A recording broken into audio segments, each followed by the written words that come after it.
All right, folks, welcome back to the Huntsworn Hearth. Appreciate y'all dropping in. Appreciate y'all coming by. Couple announcements to start off with. Next week, thinking probably won't have a game. Might have our Tuesday game, but not our Wednesday game. I'll be over at CoastCon, vending there. So we'll be having some fun over there in Biloxi. Hopefully sell a few things to continue to bring you some entertainment on your Tuesdays and Wednesdays, and hopefully grow the brand a little bit. But last we left our adventurers, they were investigating Varenge's house, a mansion with a squatter that had somehow greased the right palms in Silverymoon to obtain this mansion through back alley means. Once they arrived at the manor, they found that something was definitely amiss when the armors that were displayed in the foyer started to attack them.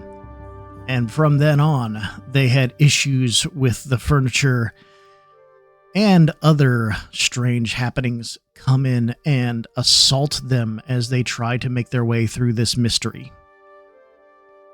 So it seems that not all was right in Varenge's family home. They found that the squatter was a researcher of sorts, looking at all these different shape-changing and mimicking creatures from across Faerun, bringing them there to study. But apparently they have gotten out, and there is no sign of the researcher that was there. So, they continued and found a secret door in Varenge's parents' bedroom that led to a library full of books of devil knowledge and demonology. There, Varenge saw someone claiming to be his sister, stating that not all had been what it seems, and that father had been somewhat immersed in this devil worship of their ancestry. But after that, she disappeared, stepping through the wall, leaving no trace for him to follow. Only a book in his charge called The History of Kars. They knew that there was still some remnants left in the basement that needed to be explored. So they set off into that darkened attire, where they were attacked by a large door pretending to be a large mimic pretending to be a door that engulfed the doctor. They managed to dispatch it before it made a meal out of him. They continued on, finding gargoyles that lunged at them from the walls. And that's where we ended our game last week. So we continue in the middle of this strange house, with many inset dangers still yet to face.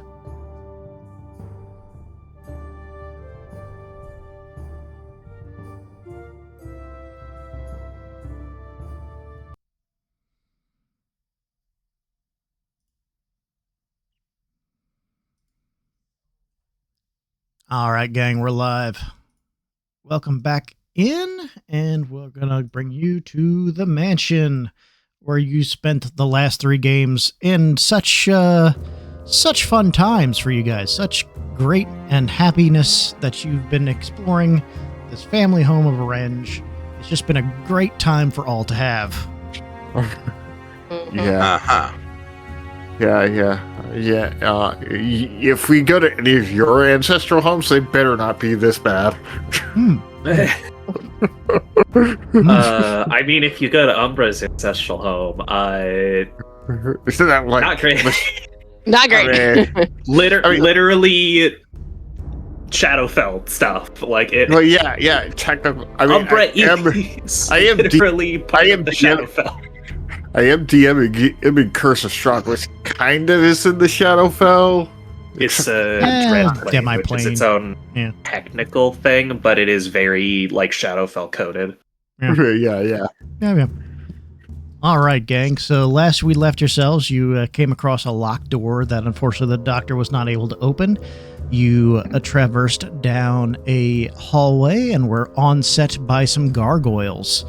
But there's still a good bit left to explore from this basement after dispatching those gargoyle figures that are now laying pieces on the floor. Well, I'm going to animate dead on my father, and then I'm going to smack him around for all this.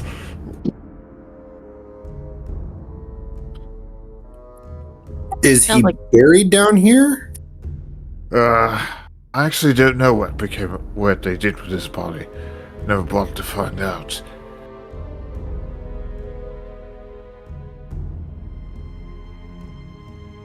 Check.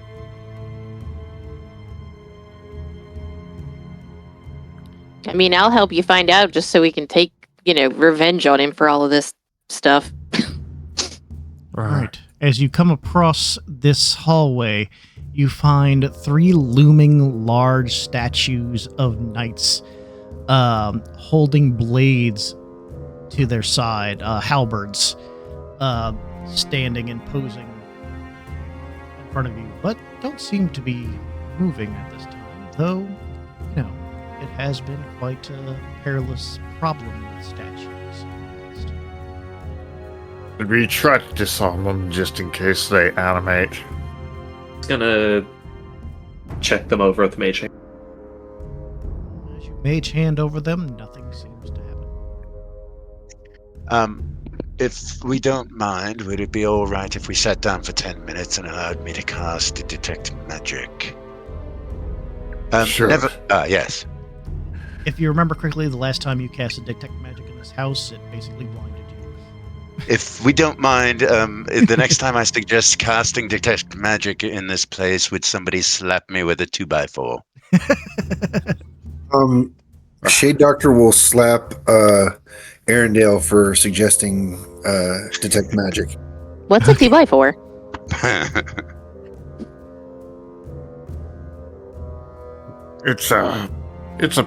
I believe that's a plank of wood. I don't know, it's something to do with the size of it. Alright, Oh, is it there's big? To the left and to the right. There's a doorway here. Let's check here. Yeah, we're doing our usual check. I'm Yeah. guessing. Yeah. Alright. Open sesame. All right. As you open this door, braziers on the end of the room light up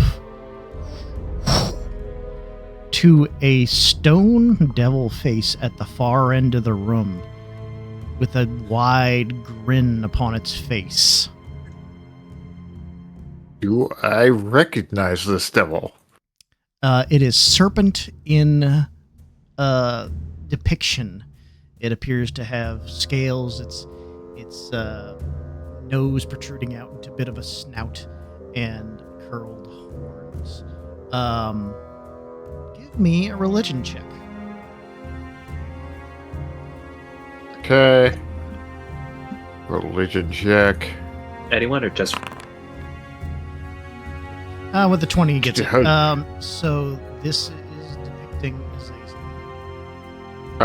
Azazel. Okay. I thought so, but gonna check. Huh. So they did worship a devil. Well, I wonder if that has anything to do with... As you step in further, you hear the statue's mouth actually start to grind as it moves and speaks out in infernal. Speak my name and your family house.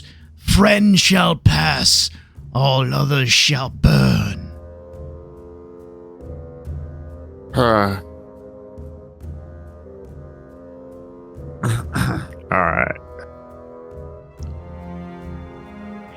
He pauses for a moment, Your name is Azazel, and I am the family Blackleaf. You hear a as the mouth opens up wide and a passage behind the statue opens up. Oh, well, that's pleasant.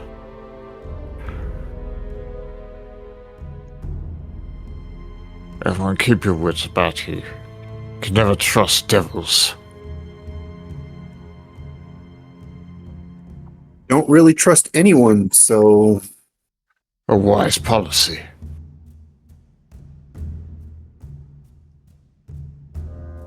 And from your vantage point, you see a room with a singular, very well-embellished chest in the center. Yeah, but Ridge does not want to go too far without the rest of the party.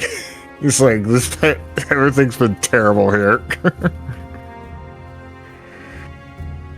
Yeah. Shade Doctor will come and hold Range's hand. You try and he'll pull it away like, what the hell? No. I'm a little scared. Check this one, Umbra. Make sure it's not a mimic, not another mimic. I'll mage hand over the chest. Okay, as you mage hand over the chest, nothing occurs. Well, I'll try opening it. All right, as specifically Varenge touches the chest and opens it, a little bit of red energy kind of flashes across the chest top, and you just hear a as it opens up. Perhaps it was set to only open if I touched it. Inside, you find 250 platinum and a cloak. Now, list the platinum and party loot for the time being. 250. And the cloak. Might be best to use identify outside of the house. Because, well, when Arendelle tried to use detect magic, it did not go well. So just it didn't go well because everything was magic. I was overwhelmed. If I'm concentrating on one particular item, I don't imagine it would be all that painful. Well, we could take, if you don't mind, we could take the time to identify this cloak. Would you all be alright taking 10 minutes for that?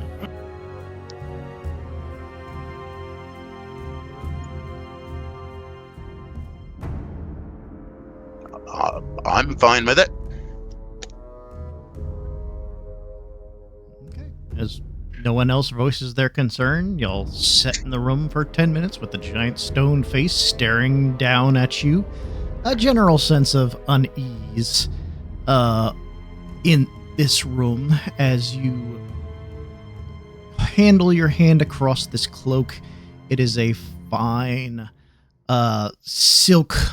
black silk lined with gold filigree across it, and a symbol of a woman blazoned in gold across the center of the back.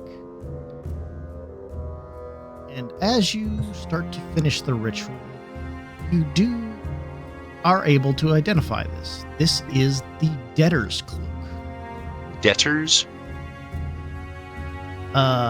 This cloak is blessed by the goddess Joaquin, the Golden Lady. And as such, she may give given tribute for protection. As a reaction, the attuned may sacrifice 25 gold of its wealth to negate a critical hit on the user. For 50 gold, they can cast Shield, and for 100 gold, the user will acquire the effects of Shield of Faith for 1 minute without having to concentrate on it. Any of these abilities attempt to be used more than once a day doubles the price each time. Okay, so there's exponential growth in the cost of these things, which will just reduce the cost of the cloak. Interesting mechanic idea. It doesn't reduce the cost of the cloak. So say you cast shield. So 25 gold of your actual gold in your inventory disappears.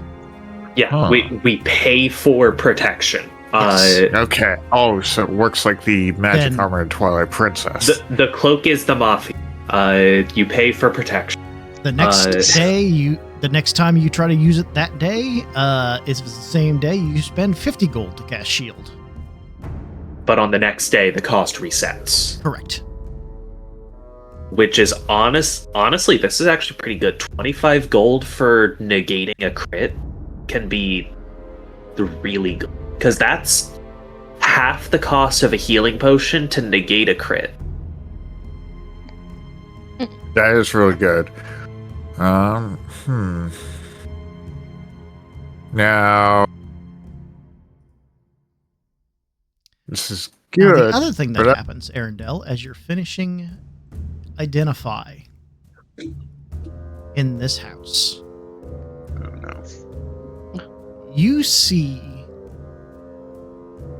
because of the way identify works, it identifies a little bit of a history of the item as well. Or because of this house, the area surrounding it. Images flash into your head. A man draped in shadow, eyes blazing red. Over a desk, maps scrawled, maddeningly flipping through papers, throwing them to the wall in frustration as he turns and looks to your viewpoint. Ah! Where is it? Where is it? Sorry for topping out the mic there. But he starts rushing towards you as you get this kind of backlash into this. And you take...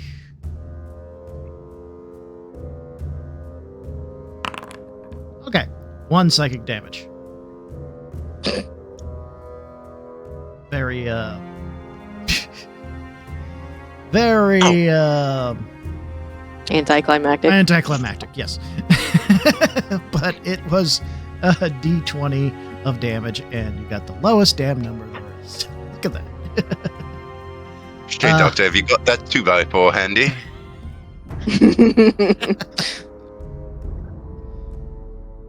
All right. Let's see. Who would like to take the debtor's cloak? Seems to me that it should go to somebody who is near the front lines. I would suggest yourself or Umbra.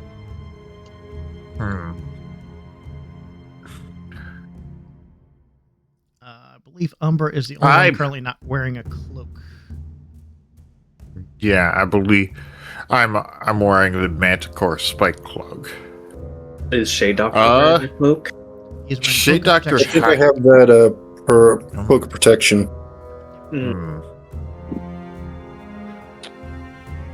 I mean, we could for now put it in party loot, and if we I can't mean, use it, it's valuable.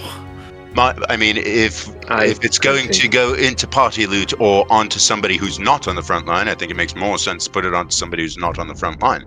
All of us have found ourselves in melee combat. True. Range attack. I can could also use it, crit. or you can take it, Arendelle. Question, and if we wouldn't know this yet, no worries.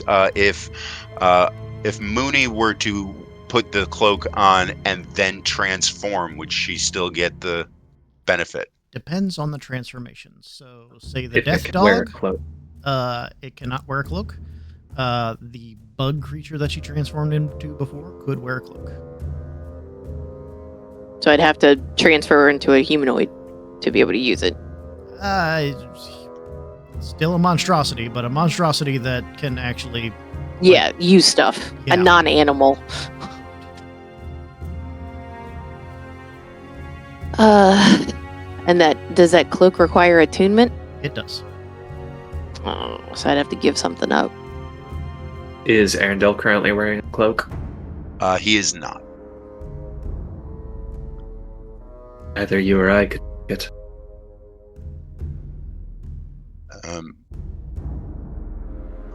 Okay. Roll for it.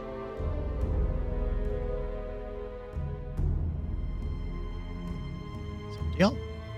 Give me odds or evens, Umbra. Odds. The cloak is yours. Where it is. Very well. Drag it onto your character sheet.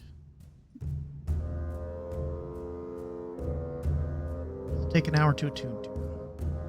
Yeah.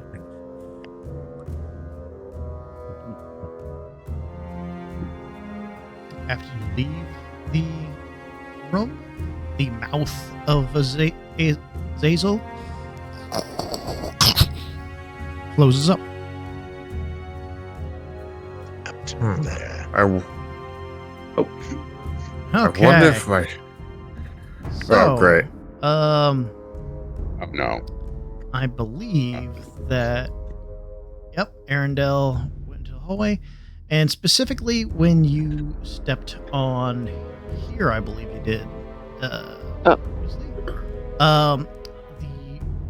arm of the statue,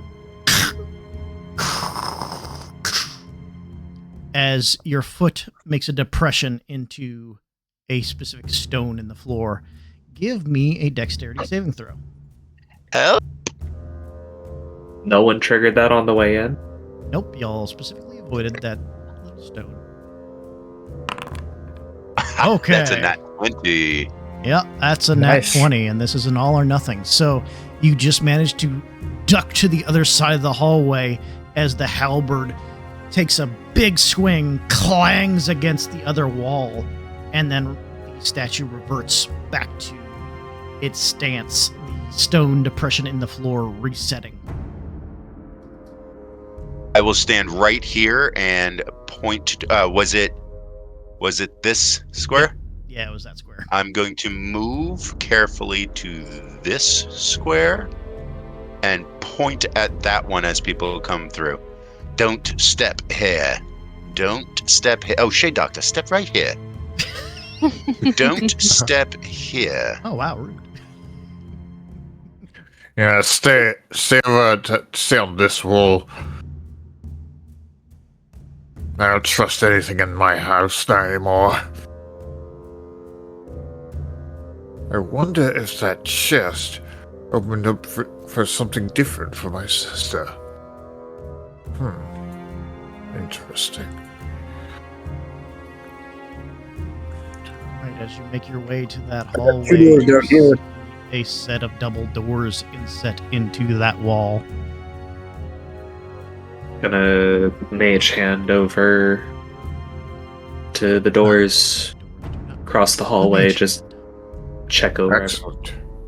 Alright, everyone ready for me to open it? Ooh.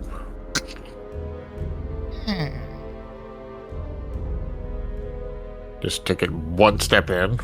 You step into what seems to be a laboratory. Various desks, set up tables.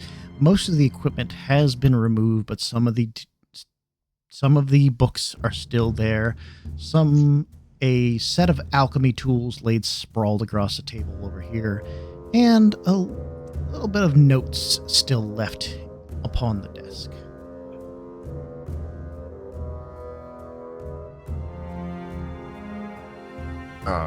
The key might be in here. Let's take a look and check. I'll run a mage hand over everything. Nothing responds. Let's see. I guess I'll start with this, looking at this desk. Alright, son. Nothing is hidden. Go ahead and give me an investigation arcane check on the materials there. Oh, investigation, definitely. Whoa. Rolls. Okay, so with a 13, this is a low check, thankfully. So these notes catalog and kind of describe various animated objects as well as shape-shifting beings that are that this person has cataloged. With these notes, you can take them, and it'll give you a advantage and +2 on any history, arcane, and perception checks on shapeshifters and animated objects. Oh, sure. Alright, so I will I'll create a custom item to indicate that. So I have an item already done. So oh, okay, never mind. Well then I'll delete my Lara's notes so it'll Okay. That was the woman who is staying here, who bribed her way into staying here for a while, right? Yeah, so go on and put that in my inventory. Yeah. It seems she was studying shapeshifters. Let's see where she was maybe doing some research on mimics.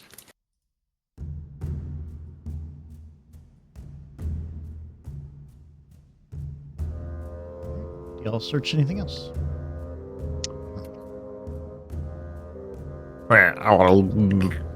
Obviously I'm researching there at first, so if anyone else is doing any searching, I don't want to impede anyone else. Whoops. I'll search this table, I guess. Okay. I'll go. I'll. Can I assist Umbra? Yep. Give me an investigation check with advantage, Umbra. All right. Look under that drawer. Okay. So with a 21, you don't really find anything out of the ordinary, but you do find that this is a functional alchemy kit, which you can add to your inventory. All right.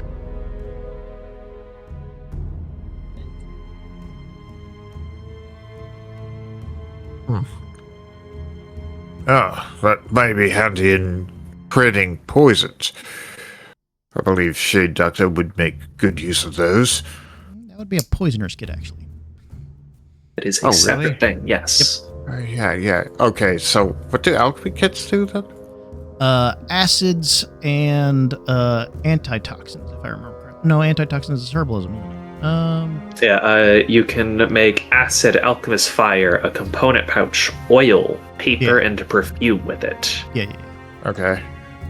Well, that would still be stuff Shade Doctor would make some use of. Or you can attempt You to can make higher level potions if you had higher level potions if you have the time, materials, and the proficiency.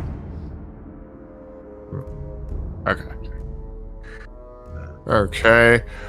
All right, let's see. There's some books in here.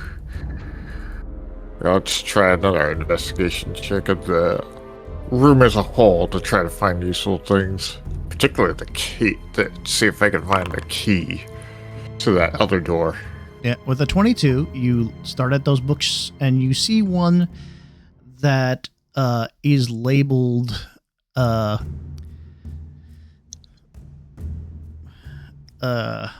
was it going to be again? It was going to be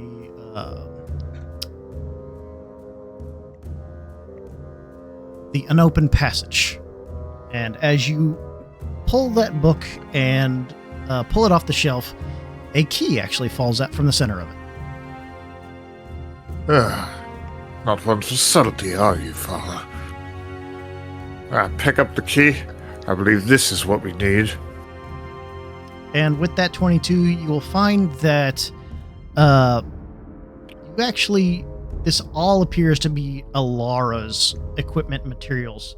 You find nothing on devilry or demons. It seems that she has entirely repurposed this room and has disposed of anything else she found in it. When I find this woman, I'm going to have a long talk with her about disrespecting my family, so. Okay. When I find this woman, I'm going to have a long talk with her about disrespecting my family, so. When I find this woman, I'm going to have a long talk with her about disrespecting my family, so. When I find this woman, I'm going to have a long talk with her about disrespecting my family, so. But DM. Hmm? It just occurred to me that I saw a bunch of things that I did not share with the party, so I would like to share everything that I saw about that man draped in shadow at the desk and angrily flipping papers around. Sure. did you get a good look at him? What did he look like? Human, elf, tiefling? As a matter of fact, and I'd like to hold my hand out and cast Minor Illusion, and make a little sort of image of the person that I saw. Give me a history check to try and portray that quite well. Oh, no. I did not expect that. Mm-hmm. I do not do a good job. It's a stick figure. It's basically a black kind of, like, vaguely humanoid shape with red eyes. It looked like this. Oh, no, it didn't. Well, I guess Is it possible that there might be pictures of your family here in this house? yes. Maybe- We spotted a family portrait, which I'm going to take with me when we leave. Maybe if I look at that, I might recognize someone in it. Very well then. Let's go to that locked door. And then I think then we can be done with this place.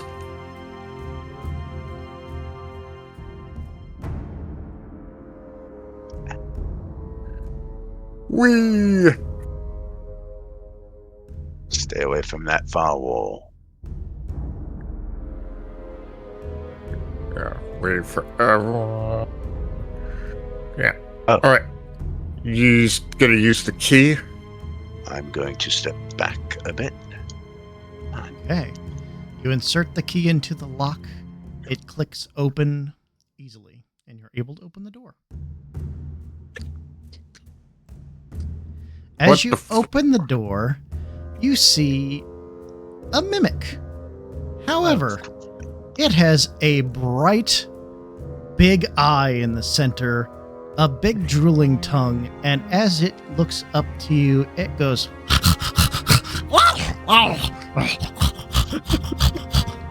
in a cage. It's the pet. Do we really want to do this?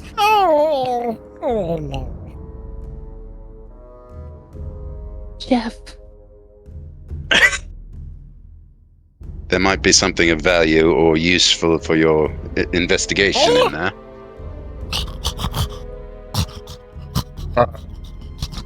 Hello?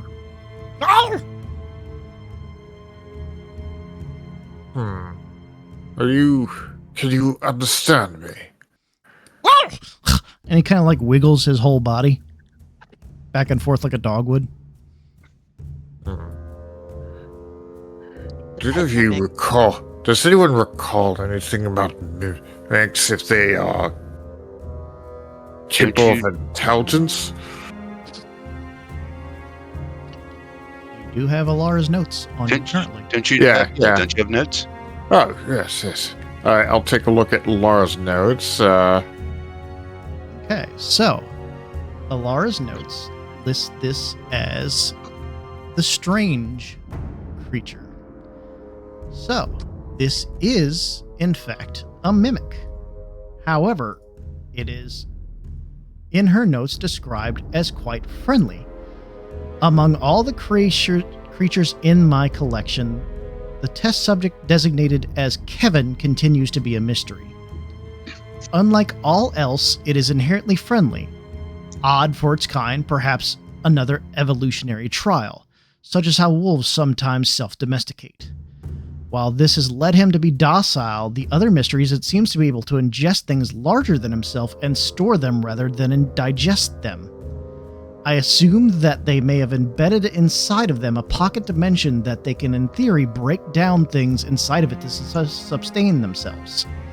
This discovery, while strange, also leads to some horrifying realities about its kin and the way they may devour their prey. though it seems to know the value of what I give it, choosing to digest the normal food instead of anything valuable first, not to say that it will not devour such things if starved. Still, its mysteries deserve more study. It can understand, but cannot speak common. It's a mimic of holding. Ah, well. Kevin, would you like me to let you out? And it kind of like bounces around in the cage. What do you think, everyone? It seems like, according to these notes, he is friendly. And even if Do the notes say anything about how much it can carry? He can carry. looks at DM. So, technically it doesn't, but for simplicity's sake, he can hold 540 pounds. And unlike a bag of holding, he can distend his jaw to swallow almost anything. All right. It truly is a mimic of it. Okay. As long, I mean, we just need to make sure that it's well fed. He's kind of cute. Shouldn't be too difficult. As far as I know, mimics will eat absolutely anything. Of course, biomatter would work best. Alright then. See about opening this cage. All right, as you open the cage, give me a dexterity saving throw. Okay. Cage just explodes and victim. He busts open the door once you unlock it, and he like jumps into your chest, and the big slobbery tongue slides across your face. It's like having a dog.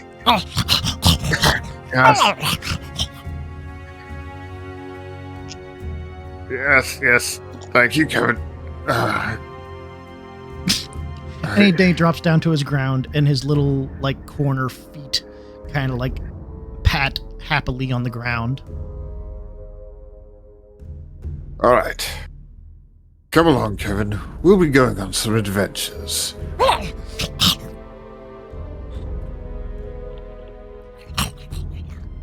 All right. Is that all?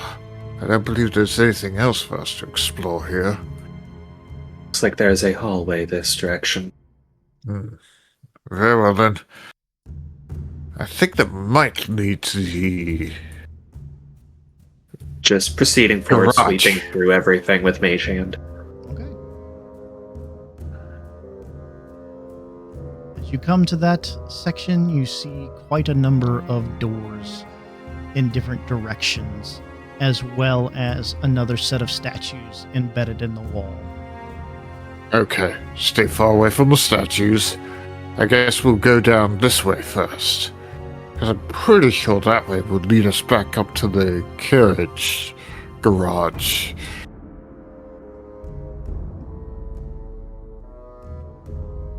Way up.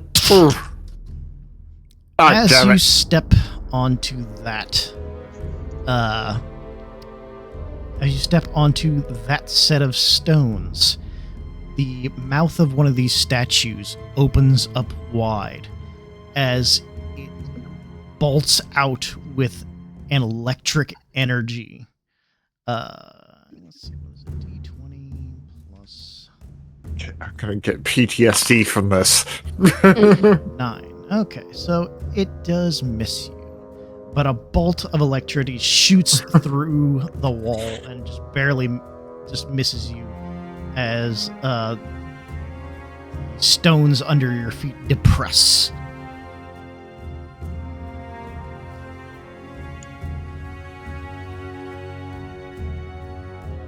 I hate this place. I hate this place. I hate this place. What Just was that gonna- sound, Dad? Could I look for more traps aside from that one tile? Yeah, give me a this will be perception. Okay, so directly in front of you, as you kind of look and see how he stepped in, you surmise that both of the tiles here depress. So I Can't guess see any jump on. other tiles aside from the ones directly in front of this. Correct. All right, so try jumping over that. Yeah. I'll just hop over it. All right. It's, You know what? I'm gonna fly 5 feet off the ground and just stop touching the ground in general. I'm tired of trying to watch my feet. I'm gonna try and jump over this spot as well. As you start to fly, the laser grid in the ceiling goes off. God damn it! Shade Doctor. Oh, where is he? Jade. Oh. Yeah, they went down this way. Shade Doctor was lost in thought. Okay. There you go. Yeah. So be sure. Hey, Jump. Wait. Wait, Kevin, jump over Don't step that. on this. Don't step on these. Can you? No. Oh no! No, he jumped over. No. Yeah, it just Okay. pauses whenever whenever you cross that beam. So. Shade will jump over. Okay. Yeah, you need to jump to this side. You're currently standing on the. Yeah. We'll just go through it. Okay. All right. So as you open this door, or you haven't opened it yet. Sorry. yeah. Yeah, we There's are. a the double door. doors.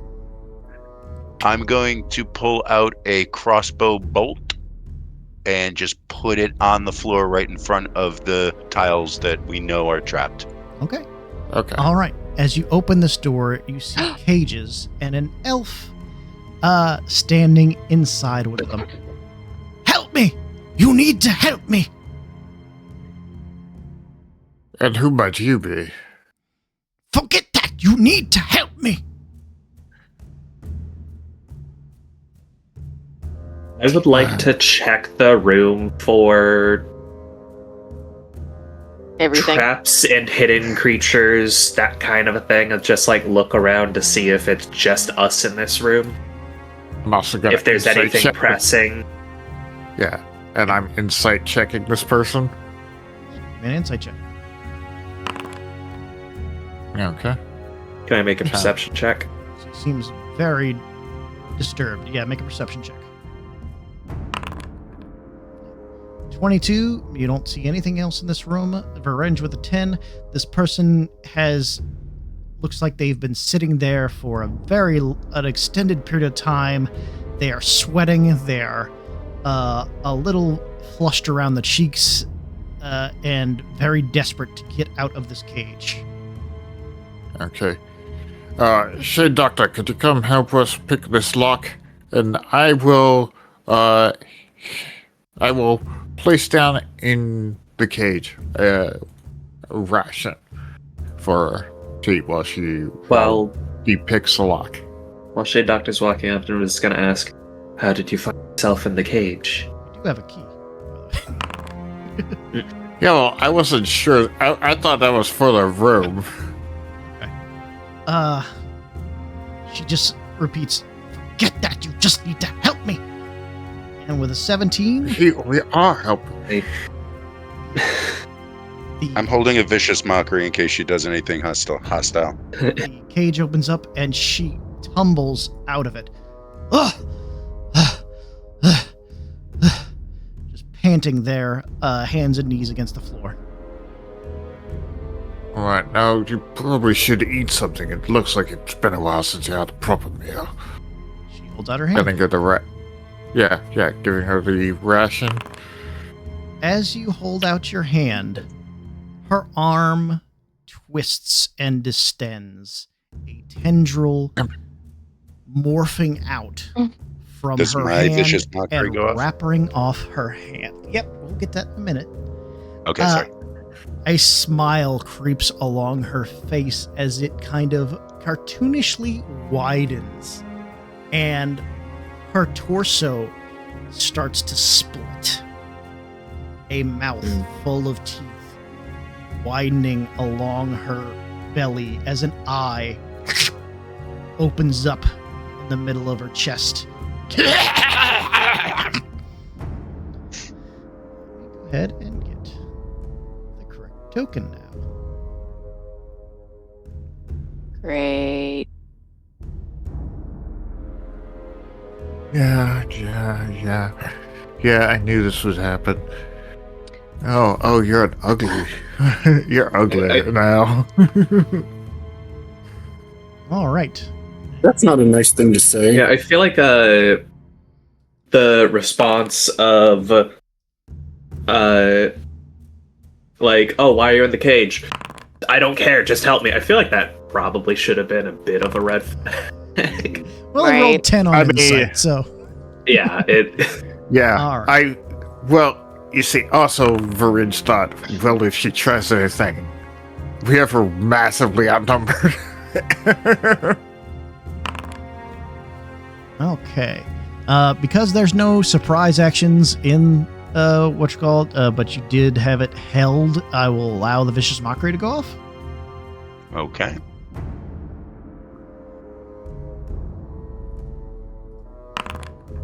It fails. Nice. Okay, 1 damage. And disadvantage. Correct. All right, and let's start the music. Yeah.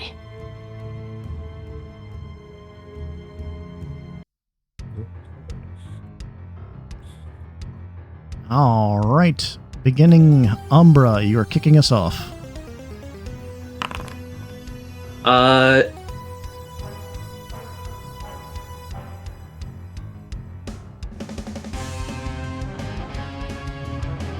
don't want to use my last use of this. We don't have very many more rooms to explore. Yeah. Just like 2 more after this one.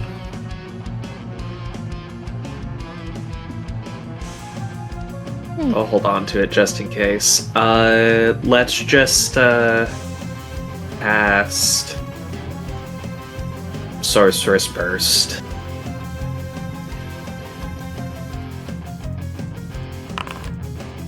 13 to hit. Will miss, unfortunately. Okay. And that will be actually, you know what, let's Quickened spell.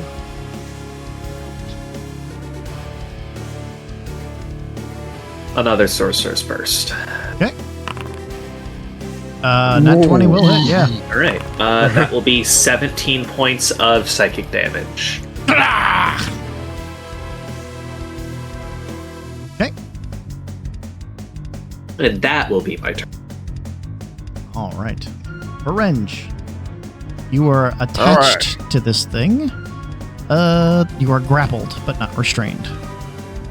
So I can't move? Correct. Can't.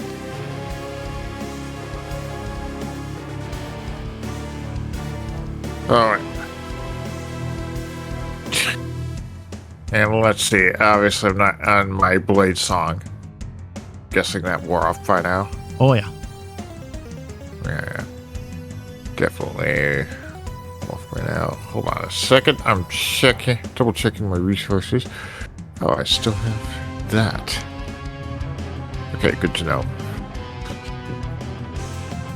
Okay, well, a bunch of choice. I'm like, well, on to you, an ugly one. That's Mind Sliver. All right. Intelligence saving throw. It fails. Okay, 3 psychic damage. Its next saving throw, it subtracts 1d4. Okay. And that'll be all for me. All right. Arendelle. I'm going to throw the bouncing bauble at it. 13 will miss, unfortunately. Damn it. I will...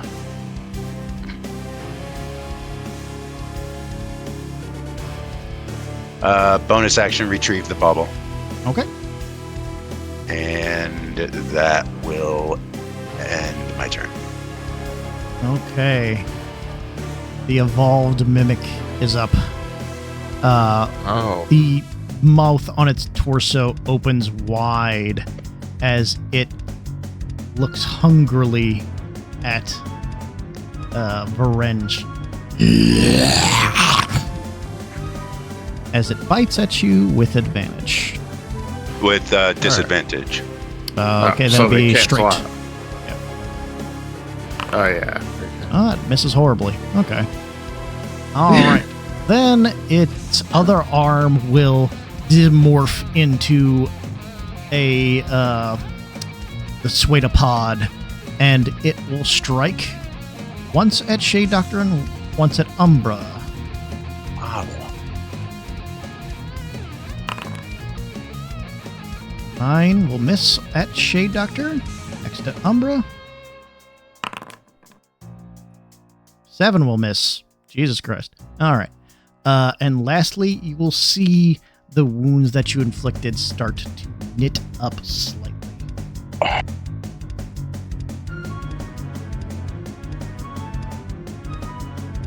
Great. Mooney. Woohoo! All right. Do I want to do anything bad to this one?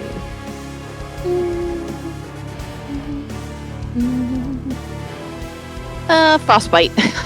Okay.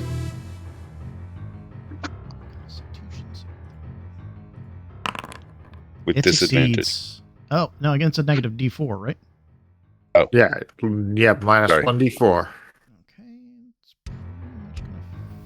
Unless it rolls a 1, why can't I roll a thing? Roll the thing. Or delete the thing. Okay. Dice. There it goes. Ugh. So, yeah, it rolled a 1, so it succeeds. Come in aside. Let's see. I don't think anything happens on 6. Nope. That's gonna end my turn.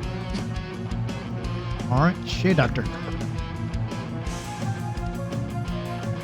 Well, that is going to cause me to take steady aim and shoot at advantage.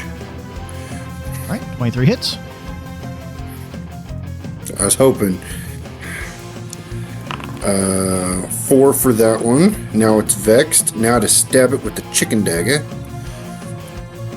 at advantage. Okay. 10 will miss, unfortunately. That is all I can do. All right. Umbra. Right. Sorcerer's first. All right. 10 will unfortunately miss. God, we're all That's rolling my low turn. today. Varenge. Okay.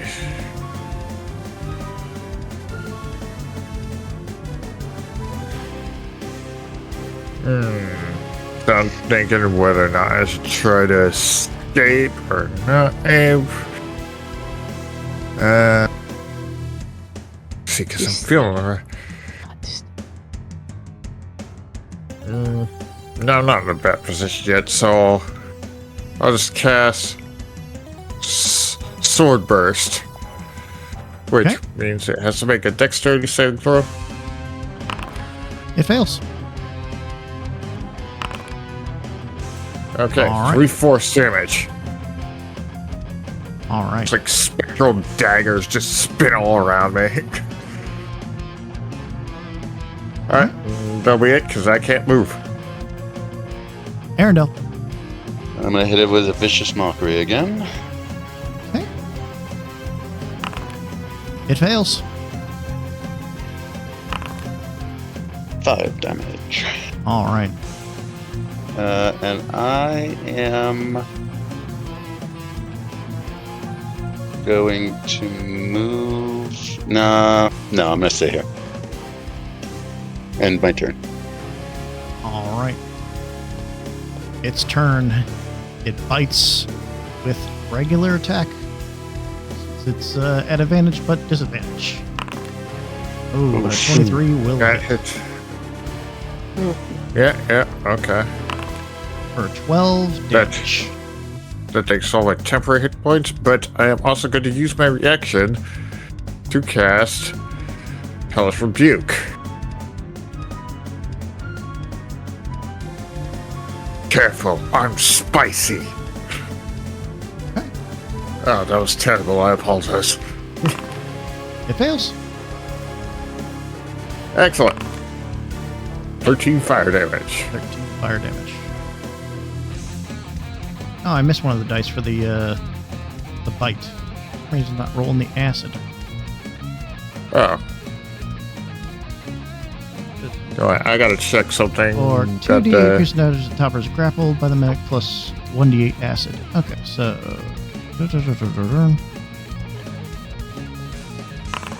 So you take an additional 8 acid damage. Oh, by the way, okay, so I will include that, but also, I just remembered the Manticore cloak I'm wearing does A D4, so roll me. 1d4 piercing damage. It also should have done piercing damage when it first grappled me. So should I roll another d4 for that? I believe it's just on an attack. It says attacks or grapples. Let's see. Where are you going? Yeah, it says, Okay, yeah. Roll a melee. d4. Not much, but I heard a little bit helps. Alright. All right. For its other 2 attacks, it will attack once at Shade Doctor with the Swaitapod. 11 will miss, and then at Umbra. That's the whistle. Whistle. Okay. Misses. Ooh, nice. All right. I gave you all lots of things to negate attacks. That did. All right. That'll. That's regain the some health. duality of D&D. The duality of D&D. It did the nat 20 and a it nat ends 1. its turn. Mooney. Okay, I'm gonna go ahead and Starry Wisp it. Okay. 26. 26 definitely hits. Oh, That is 3 radiant damage. I don't know. All right. So 3 radiant damage. All right. Does that end your turn? Yeah, that's gonna end my turn. Okay. Shade Doctor. We're going to be aim and shoot this thing at advantage again. Okay. 19 will hit. 19. And 4 damage on that.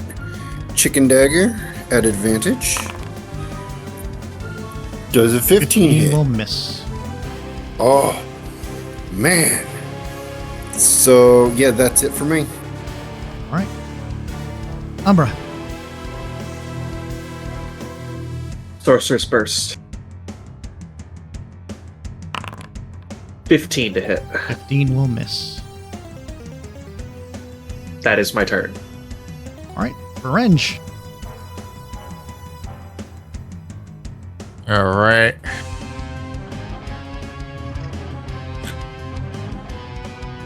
Well, let's see. Yeah. It's been working well before, so Mind Sliver hit again. It fails. Okay. 1 psychic damage and a minus 1d4 and 6 saving throw. Okay.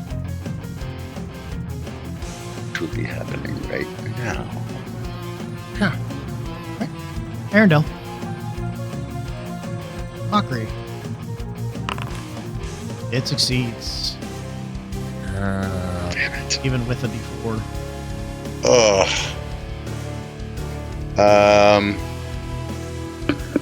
That's gonna do it. All right, it's its turn. It will bite against Varenge at straight advantage this time. Yeah. 23.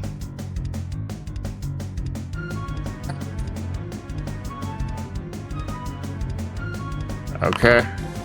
For 19 damage. Holy crap. But yeah, I'm down. Alright, Varenge is down. It's gonna swing a pod at the doctor.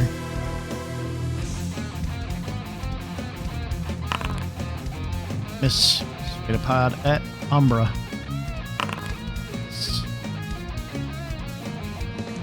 Mooney.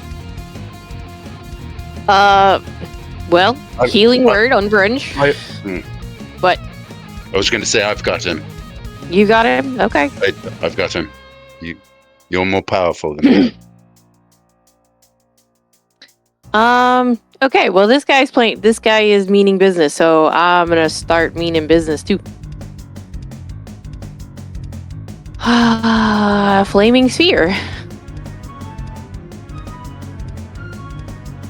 And I'll put it right behind him. I don't know why that's making that big. It should not be that big. Yeah, we've What is discussed this. Yeah, sorry. Just give me a one square right here, please. Thank you. All right, and I will bump it. Okay. It will make a dexterity saving throw. It succeeds, but takes half. All right. Important question. Would I be in range of the flaming sphere as well? It is a 5-foot radius, and typically 5-foot radius is like Just Just shy on of the that. square. that's cross, basically. Yeah, so okay. Okay, if that's the way you interpret it, that's I'm fine. Yeah. Okay. So, that's 4. That's 8 halved, so 4 dire. And that'll be my turn.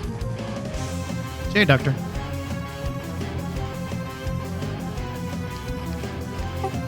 Alrighty. We'll go with a. Oh, wait. Sorry to interrupt.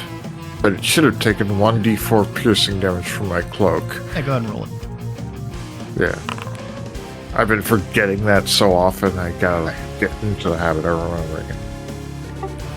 I'm gonna steady aim, shoot it. Okay. That'll hit. For 6 damage, and then Vex advantage for the chicken dagger. And there it is. Yes! Okay. So, Damage. yeah, roll your damage. Damn it, I meant that to do critical. Roll So I'll another- just roll another D. Correct.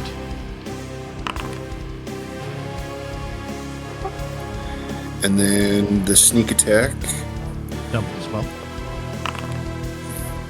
Yeah. All right. So- minus 10. However, due to the nature of this creature, as you kind of try to shape it, if the dagger's magic takes hold and it starts to morph and form this beaked thing and starts to shrink a little bit, it morphs and retains its form, but still with the beak. Oh. It's immune to transformation. Gross. Sorry. That kind of sucks. Yeah. But It is, however, guess I'm bloodied. done. Umbra. All right. So it's now bloodied. Oh, yeah. I'm gonna use my last spell slot. Well, does Branch have a hit die left to spend? Let me take a look. Yes, I do. I have 2 hit Alright. die. I'll go ahead and do it then, because I'm using Wither in blue, And Varenge gets to roll one of his hit die, which will be a d6, plus my spellcasting modifier, which is 4. So d6 plus 4 healing. Okay, let me bring the hit die down. And so 1d6 plus This guy 4. will take 2. Plus 4. Right, I rolled a 9. So you heal for 9. That way you get an actual turn. Hopefully, don't end your turn next to the flaming sphere. Right. Well, I indicated that it's Also, only the... Bit of a note. Well, it would work on diagonals, wouldn't it? So- He has said that it does not work on diagonals. That's Yeah, the way it works he's on rolling us. it. All right then. But you're up now, and the mimic took 2 damage. And that's my turn. Thumbs up. Already subtracted.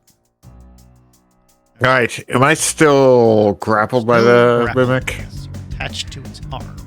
Or its swaitapod. Oh, great. Okay, so would I at least be able to stand up, or do I have to escape the grapple to even be able to do that bit of movement? Well, that's a good question.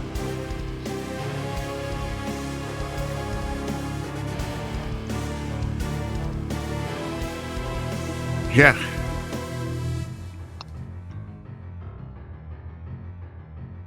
Oh, yeah, your speed's 0, so you don't have half your speed to stand up. Yep, you're stuck prone. I mean, it has advantage of me anyway if I'm grappled. So, Correct. all right. So it doesn't really matter if I'm. Okay, so let's see. The big question is: should I focus on damaging or getting out of its grapple? Asking the party. Low health, you might want to get away.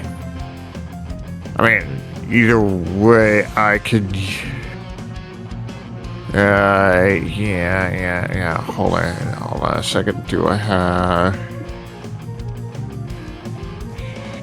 Yeah, I do not have any healing potions.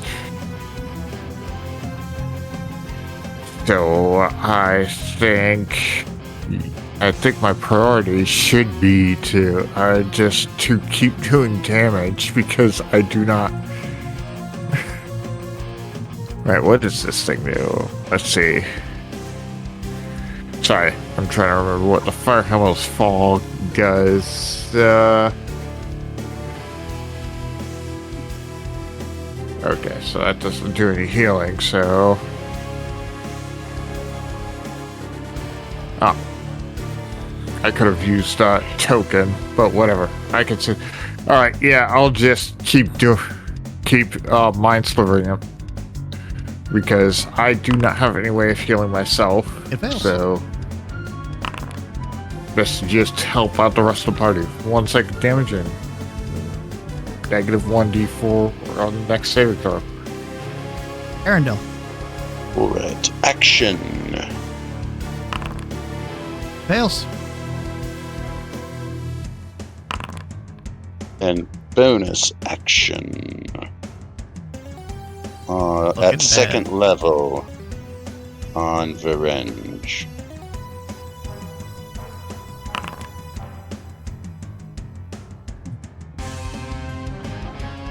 Thirteen healing to Varenge. Alright. Here we go. Alright, Brenge is back up to full. And my turn. Thank you, my friend. Yeah. Looks around. Okay, so it fails that. Alright. It's going to bite at Brenge. At normal. 21. Slide whistle. Okay. Alright, let's try it again. Damn. Still hits. Who are under the And effect. Varenge shield that.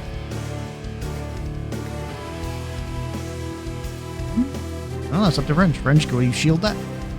Can you even shield that? I do not have shield prepared. Oh.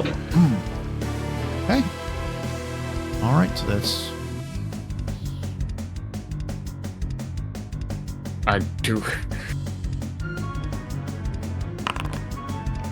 So, it's only 9 damage. Surprisingly. Alright, it's gonna that make... would be... And then give me a d4 for it hitting you. Yeah. 1. 1 damage. Sway to fight against the doctor. Desperately flailing. Sway to battle against Umbra. Very frustrated.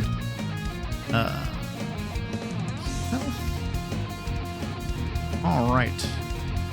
Mooney. Okay, well, bonus action, bump him with the sphere. Oh yeah, it did end its turn there too. Yeah. Yeah. Saving throw. Oh, yeah. Every bit of damage. Alright, it fails the first 7 throws, so 2d6 for the standing in it.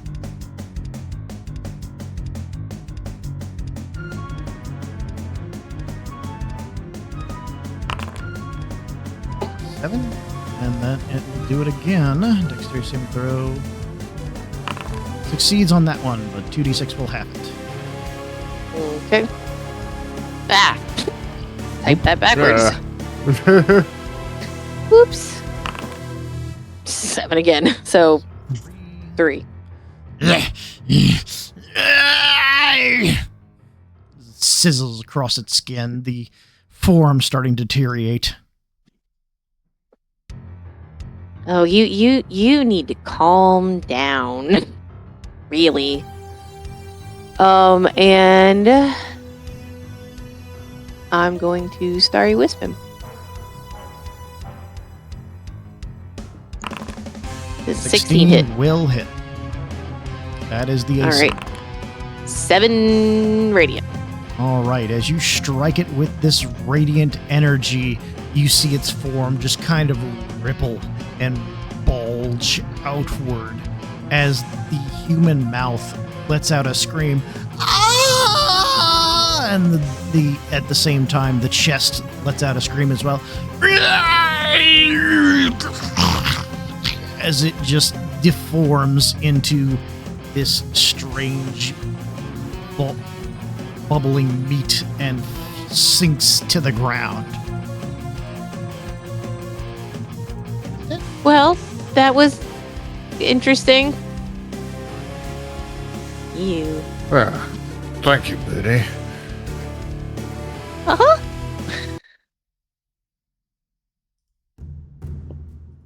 Would it be wrong to feed this thing to Kevin?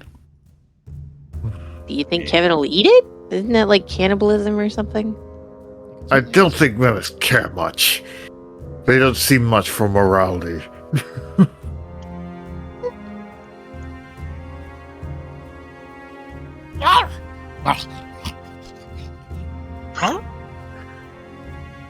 As Kevin finally comes in from the other room.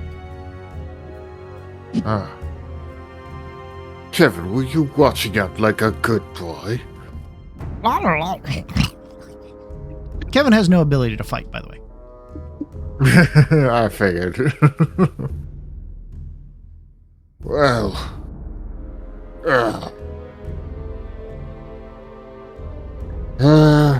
Investigation check on the room, see if there's anything of use in here.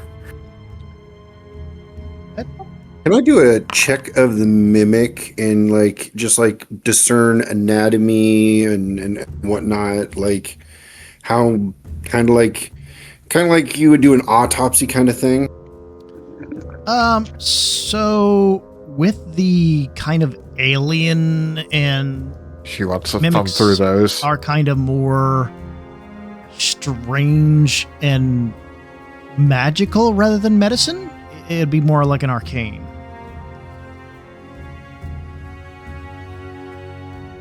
Because mimics are aberrations. They are not monstrous. They are not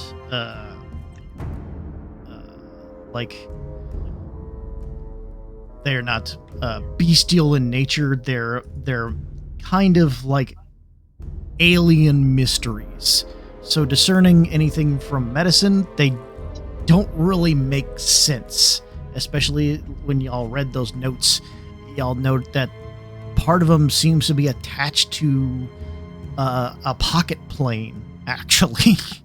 So they do not make sense from a medical standpoint. Okay, that's what I was kind of trying to figure out. See if I could discern, maybe be able to fight them better, like stab them better in more crucial spots. Yeah, no.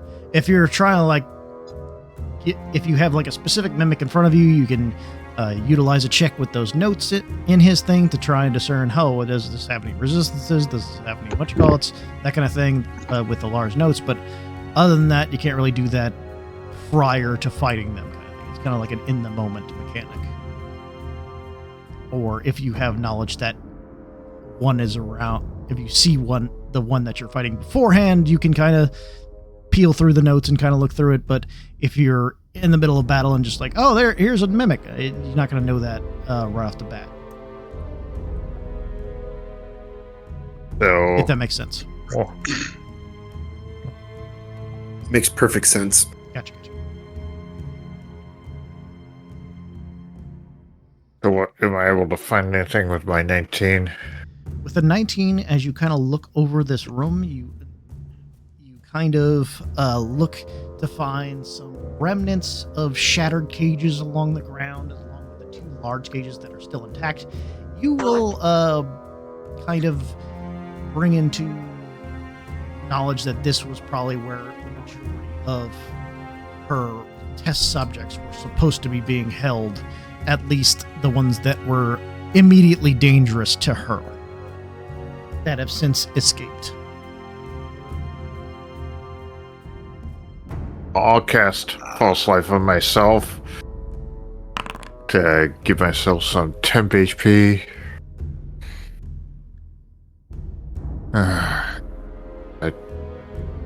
All right, let's finish this up.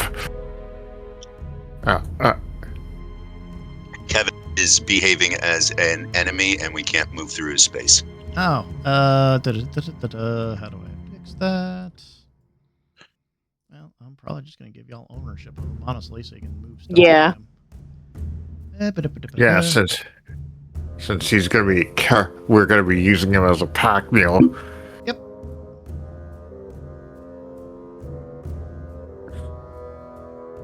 What's funny is he'll basically become the party inventory, which is hilarious to me. Walk, jump. Oh. Yep.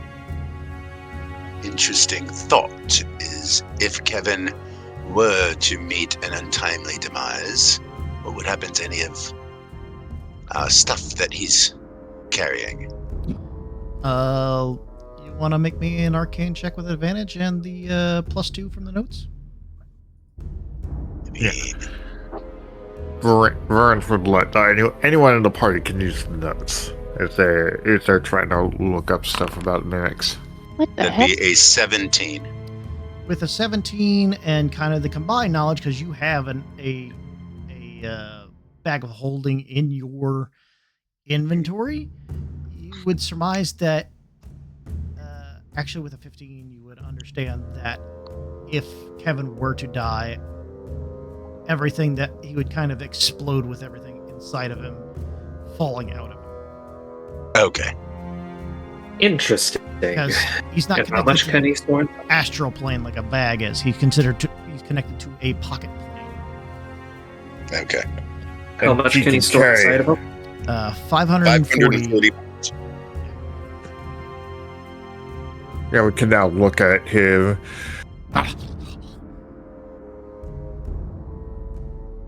Kevin, she let you get so low on health. What a terrible woman. Oh. All right, opening this door. I don't know why he got injured. There we go. He regenerates too. Right. Work that out. All right, opening this door. Okay, so as you open that door, you find 4 lamps in each of the corners, one that is currently lit in this corner over here. Since you all have dark vision and probably can't tell which one is lit. And then in the center, there is a dais raised of a woman. Unlike the picture, it is a woman in gold with 4 little indentions, bowls around the corners. Yeah, okay. I'll keep the mage hand. Yeah. As I look at the woman, does it look like the woman depicted on that cloak we found in that room? Yes, it does. Ah. And if you'd like to, you can make me a religion check to find out about the god. I can make one unless someone else would rather. I can make a check. I could give you advantage if your religion's better than a +3. It's a +4. Alright. I'll give you advantage. Okay.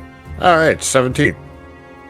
So, this is a fairly well-known merchant, fairly known god, especially among merchants and nobles. The Golden Lady, or Joaquin, has kind of 2 sides of a coin in terms of being good and evil. Liberty's Maiden is a goddess of commerce and free trade, while the Golden Lady was the goddess of illicit trade. Smugglers, fencers, black marketeers, and businessmen, the shady side of commerce. So, as Liberty's Maiden, she's typically depicted as a humanoid with golden clothing, but as the Golden Lady, she is depicted as entirely made of gold, which this depiction shows her as golden entirely the way through.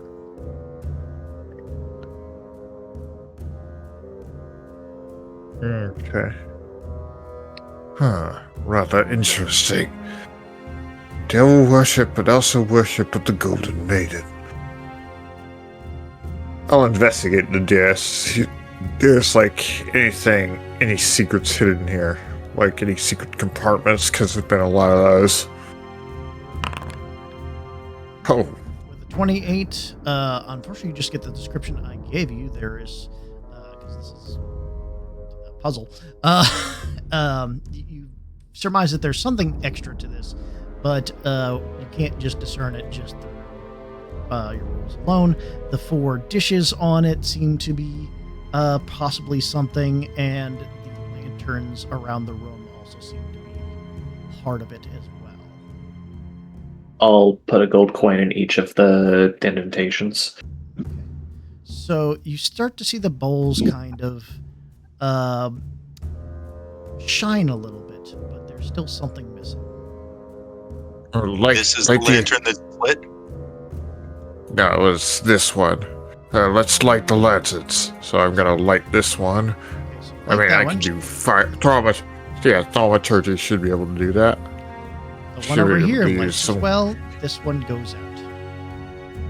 It's one of these things. Okay. All right. So how many lights are lit at this point? These 2 on the right side. Okay, and which one caused this one to go out? The one that Varen. Okay, so when I lit this one went out. Okay. This one turned on. This one turned on from this one being lit? Correct. Okay. Can light this lantern?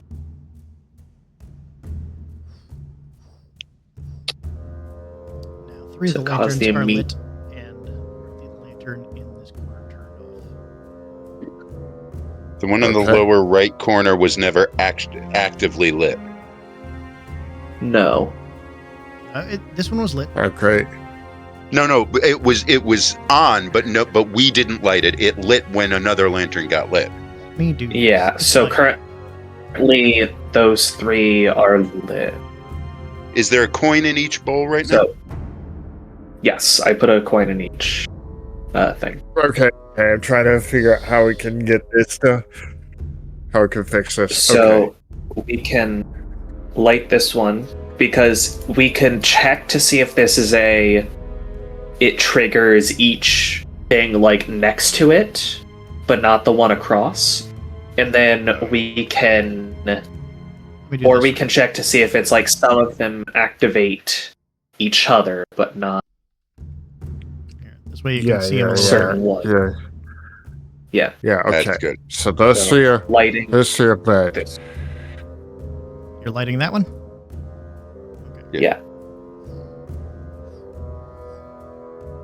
Okay. Alright. So we need to figure out how to... Alright, What if you happens- look... Light that one. I'll light this one. Yeah, light that one. Yep. And then we light this bottom left one. There we go. Got it figured out. As you manage to light all the torches, the bowls start to fill with water, and the coins disappear.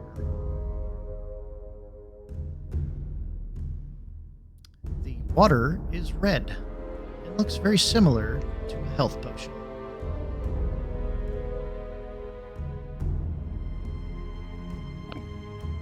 Do we have a bottle?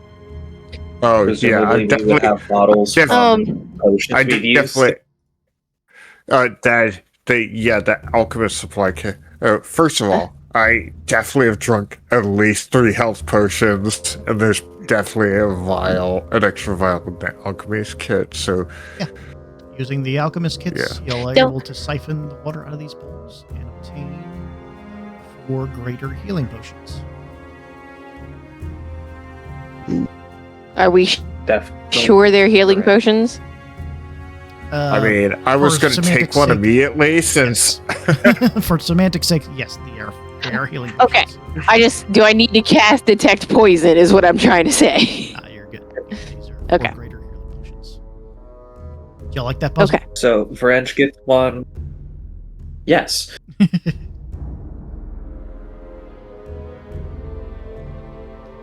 I'm currently carrying one, so Okay. why don't the 4 of you each take one?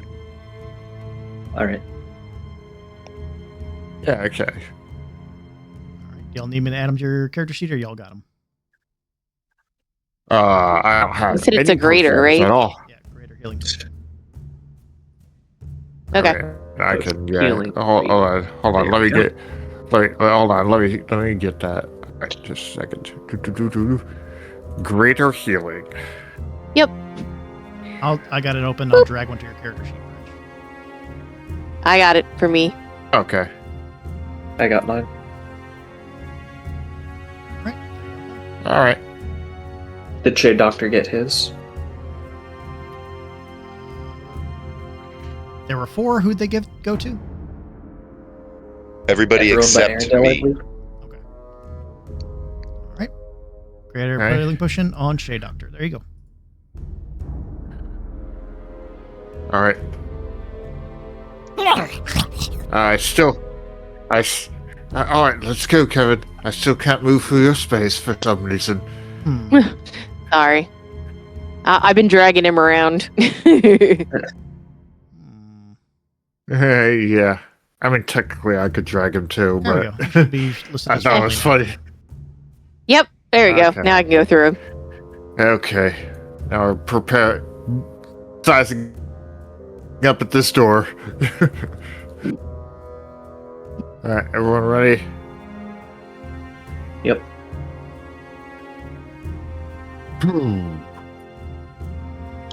All right. You enter a room barren with a single lantern at the far end.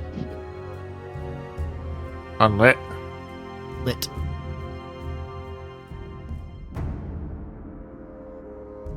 Huh.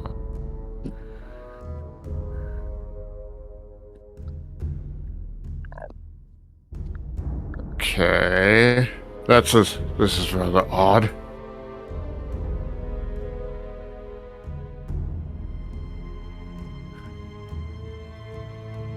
Let's see. I don't want to. I'll take one of my daggers and just toss it like right in the room. Cause really weird that there's nothing in this room. I want to see if anything will just react to something like hitting right about here. You toss a dagger into the room and it clatters against the floor. Nothing. I'll send a mage hand through the room. Mage hand rolls Have against it the run over bare everything. stone. Nothing. I'll pick my dagger back up. Seems to just be a room that wasn't used. Could I make a perception check around the room? Perception check. Yeah.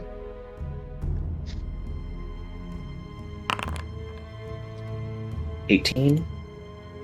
As you look upon the room, you do sense that this lantern seems to be the same kind of lantern in the other room. But there's only one.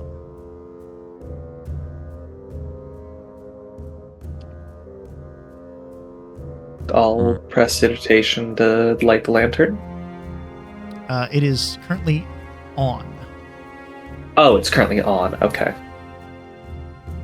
I'll attempt to just snuff it out. Yeah, I was gonna snuff it out. Okay. So as you snuff this lantern out, the door slams The runic attacks. behind you and locks. The wall Oh no. Damn it. to your west grinds open. No.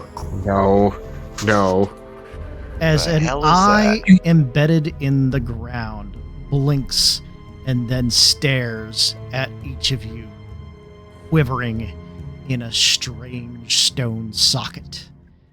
And we'll go into initiative. What the fuck? Ah. What the fuck? Hey, Shade, think you can pick that lock? We gonna find out. We have to roll initiative, right? Too. Yep, y'all have to roll initiative. Everybody roll initiative. Yay! It's the It's like, eyeball oh, enemy from. It's the eyeball enemy from Mario 64. Don't worry, I can't move. Mr. I. Is that what the creature is called? Yes, it's I never called really Mr. found out. I. What? It should be called Eye of the Damned. But No, the Mario character- No, in the Oh. game, in a different game. All right. Yeah. The Mario enemy Yeah, I is have a- called Mr. I, and it's just like the letter I, not like I the word. Gotcha. The eye of the damned man. And he's got that condition where he's got two irises. That's rough, buddy.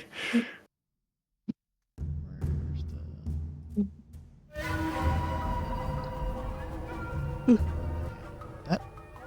All right. Let us begin combat. Berenge, this thing is staring at you. Go ahead and give me a wisdom saving throw. Okay, I'm good at those. 6. I'm not good at those. You are frightened. Oh, okay. Excellent. Excellent. Yep. Wait, Until it doesn't the take my... end of your turn, you are frightened of it. All right. Well, that's not too bad for me, because I was going to mind sliver the guy. All right. As you mind sliver this enemy, intelligence saving throw. It succeeds. All right, so it doesn't do anything, so I'm going to move back away. All right, and all in my turn. Arendelle. So my frightened condition ends at the end of my turn, right? Correct. Okay. Give me a wisdom saving throw. You are also frightened. Damn it. Alright. Vicious Mockery. As you viciously mock this eyeball, you are suddenly aware that it doesn't have ears. Oh, see and hear or hear. Okay, so that does work. Oh, so it won't work for what I wanted to do. Instead of a verbal thing, you rudely gesture at it. Yeah, you rudely gesture. I mean, the sound is so reverberates the eye, causes the tears. It blinks and narrows vibrate. its eyes, though you feel that your gesture didn't quite do as much insulting damage as it would normally do. Oh, great. Resistance. Okay. Fair enough. And that will end my turn. Shade Doctor. Doctor, if you could come in here, that would be great. Or get us out. I don't think this thing can move. The thieves Does tool that check, unlock? you manage to unlock it. Throw the door open.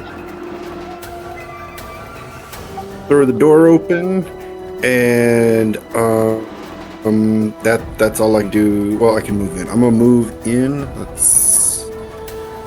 Or shoot, or should we try to leave? Because I mean, the thing looks like it's stuck to the ground. I'll move there. Okay.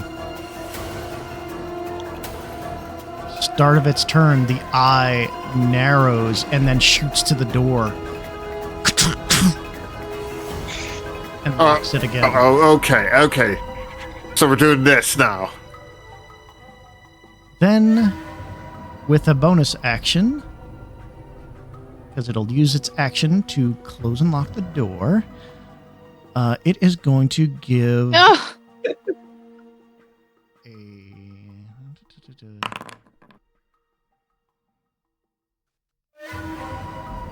all right, 2. So that is going to be the maddening stare.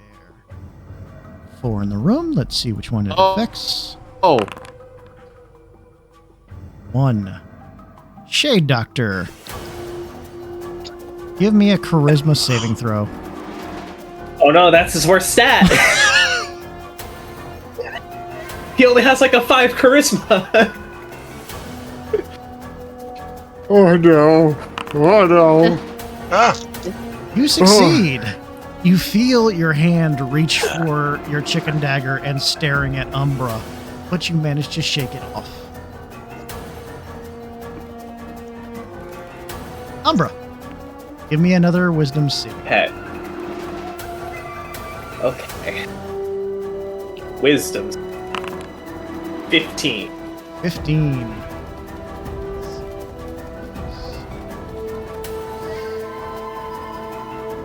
You succeed. So you Okay. are not frightened, and you cannot be frightened of the eye for 24 hours. Alright. So. Snuffing out the lantern, closed and locked. Hmm? So presumably lighting it would open the door back up, right? You can always find out. Alright, you know what? Let's do it. I'm gonna prestidigitation to light the lantern. Or not light the lantern. Snuff down. Light the lantern. As you attempt to light the lantern, it will not light. Okay. Well, there goes my action. Just so I do something this turn, spending my last 2 sorcery points to quicken spell, and I'm going to sorceress first. Okay. Or will definitely hit. 5 damage. 5, psych.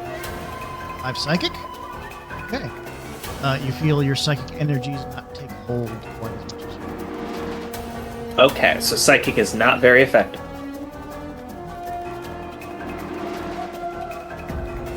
Turn? Yeah, that'll be it. Alright, Looney. well. She's a little screwed. Anyway. Well, technically your friends are screwed. You're fine. Wait. No, She's scared if she wants to get to her friends is the problem. I'm trying to see. I don't think I have anything that helps. Anything at all. You can hold your action to dash in if someone manages to open the door. I'll take. Yeah, I'm gonna hold my action to dash if they manage to get the door open. That's what I'm gonna do. All right, Orange. Okay. Give me a wisdom saving throw. Let's see. Yeah, this will determine what I do because. You are frightened. Okay. Okay. So question. Frightened, I can't get close to it. So if I moved here, would that count as being closer? I'll give it to you. You can move there. Okay. Since he's frightened, he is going to try to bust down the door. He is not in a good way. He's like, fuck this house, fuck this thing. Give me an attack roll. Would that be a attack roll? Yeah, sure. Let me see. The most rational. He would use the long sword to try to bust through this door. 13, okay, 13. Clang! Rings against it. Reinforced. Okay. Yeah. That's my action. I'm not in a good way. All right. So. Anything else? I tried. All right, Arendelle. Nah.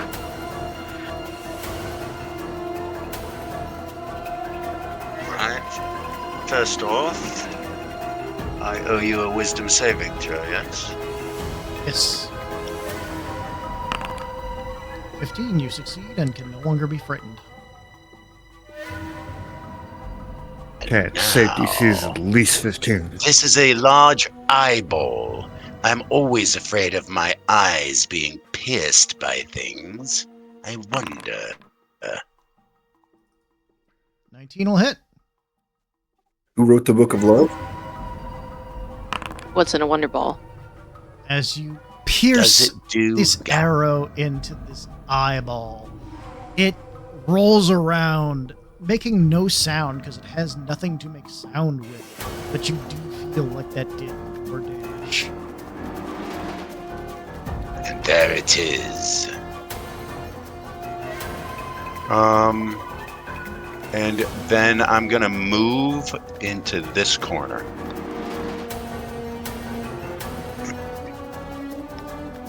All right. Shade That'll Doctor. end my turn.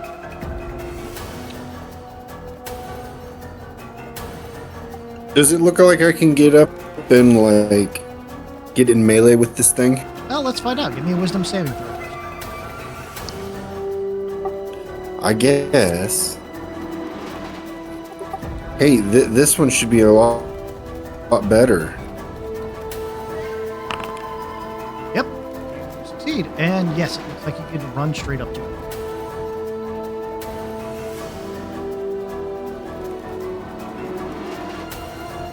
Right there. I will get right in its eye and shoot it in the eyeball. Will hit. Let's see, it's going to take 4 there. Now it's vexed. I'm going to stab at it with the chicken dagger at advantage. Yep. 25 there. Mm-hmm.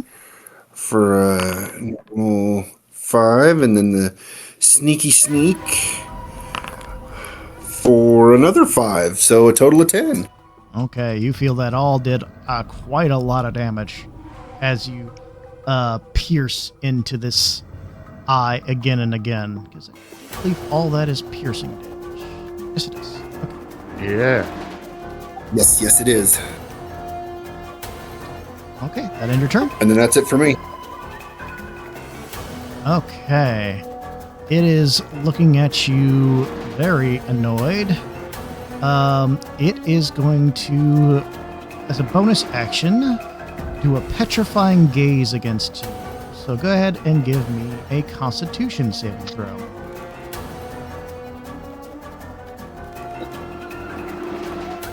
That's a fairly decent stat for me. Okay, you are restrained. If you fail on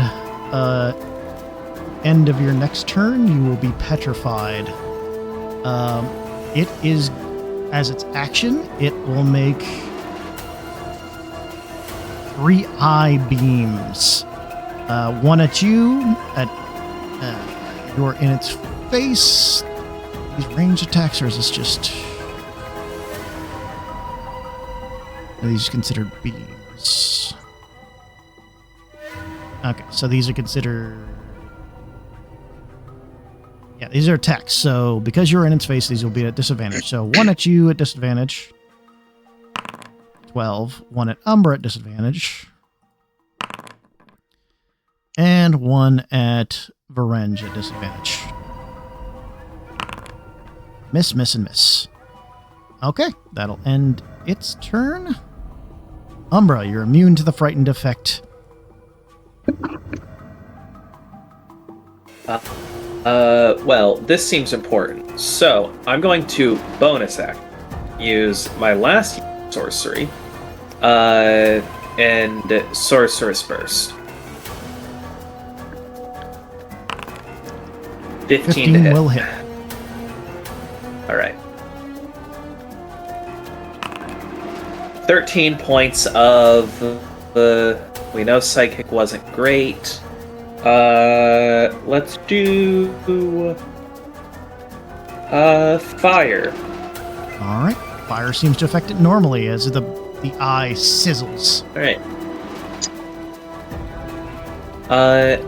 And that's gonna be my turn. Mooney, nobody has opened the door for you. You're still stuck outside.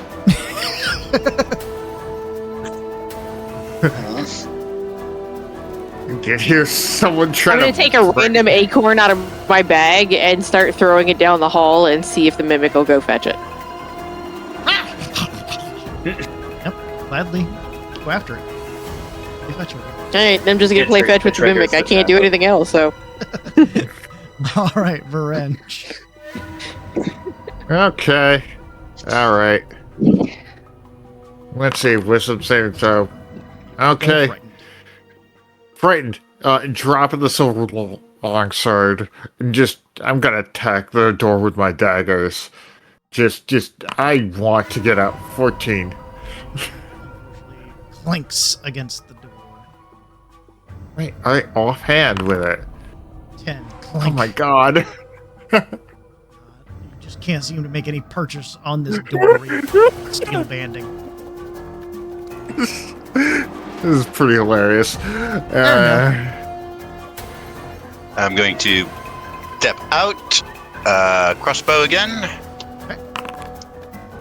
That's 7 gonna will miss. hit, And actually. It's a giant eyeball. It has no AC. Holy shit. It has 6 AC. fantastic. Alright, 10 damage. Pissing, and I will step back in. Alright, And my turn. Shade Doctor, you are restrained. Go ahead and action is normal, but you'll make another Constitution saving throw at the end of the turn.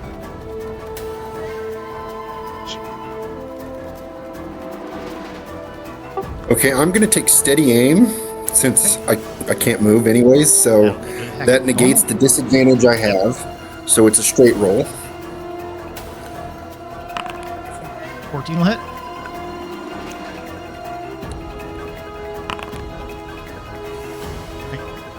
And chicken dagger at normal because the advantage from the hand crossbow. Hit. Well, 11 hits because you said a 7 hit, so. Yeah. 6 damage there. I don't get sneak neck because I had disadvantage unless with the advantage canceling out, it doesn't count. Well, you would have to have advantage or a friend within 5 feet. Okay, so I don't get my sneak attack. Unfortunately, I'm sad. And no, Constitution. make a Sorry, Constitution saving throw. I can't get in melee with it. I can't get in closer to it. I can move up. 23. You are no There longer we restrained, go. and you are not petrified. Oof, Oh, that was a big one. I take a sigh of relief and pass my turn. Turn. Let's see if it regens its petrifying gaze.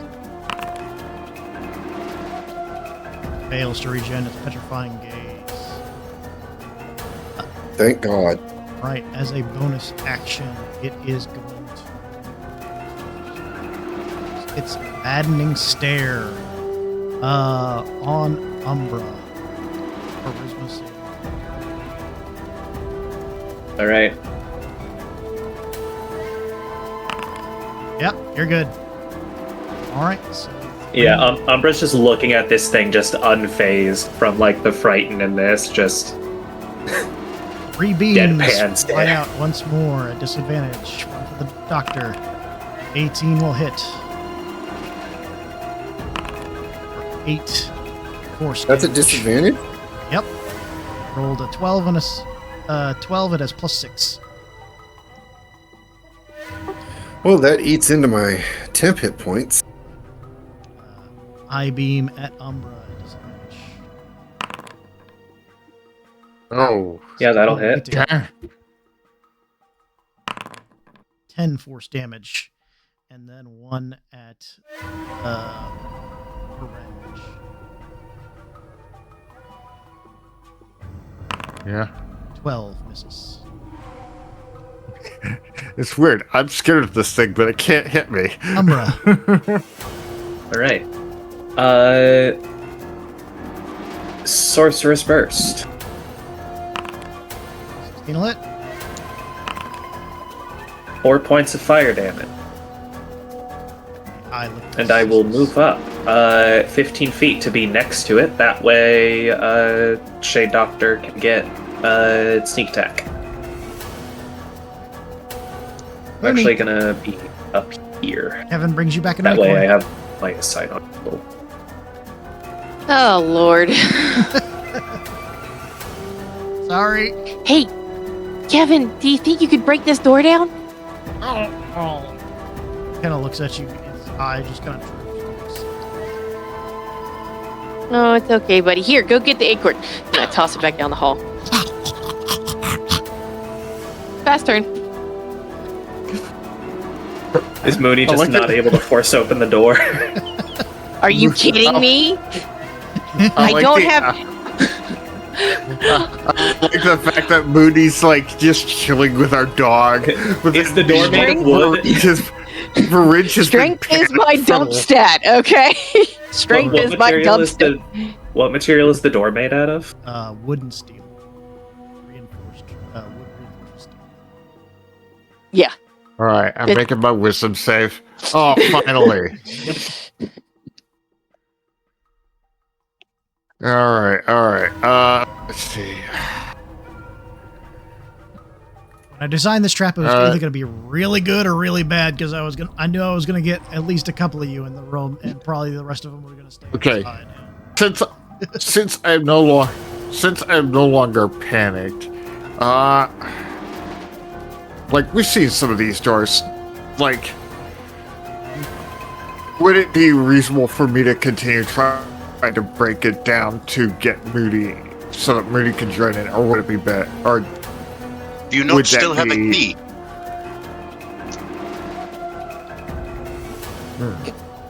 would the key work, or is it not that kind of lock? Oh no, you haven't tried it. All right, I might as well try the key. Try the key. It lock seems to be Uh, different. Okay. That doesn't count anyway. Any of my action economy. That would account as your action, or I'll let it be your bonus action.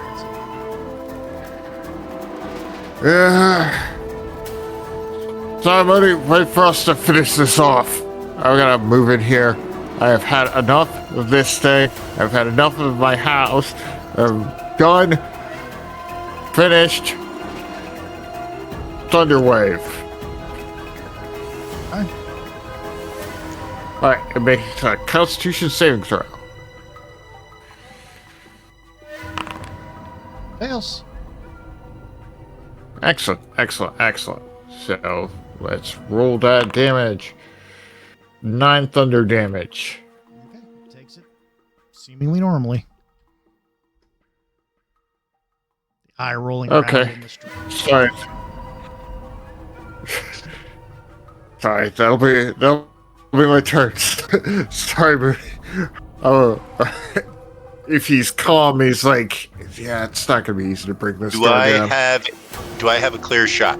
Yeah, you can shoot through. Oh.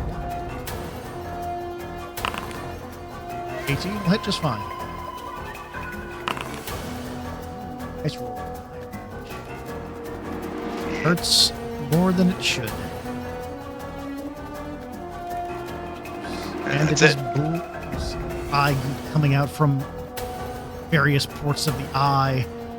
It wriggles around in the socket, looking at each of you frustratingly. It is bloody. That's the end of my time.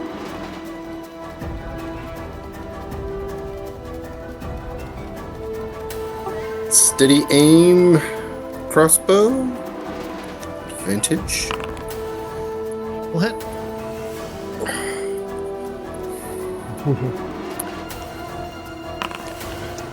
Six damage there. Chicken dagger. Advantage. Will hit. Yes! Crits. Another crit. Crit hit. And you Damn. can pump sneak attack into this. I planned on pumping a crit sneak into that.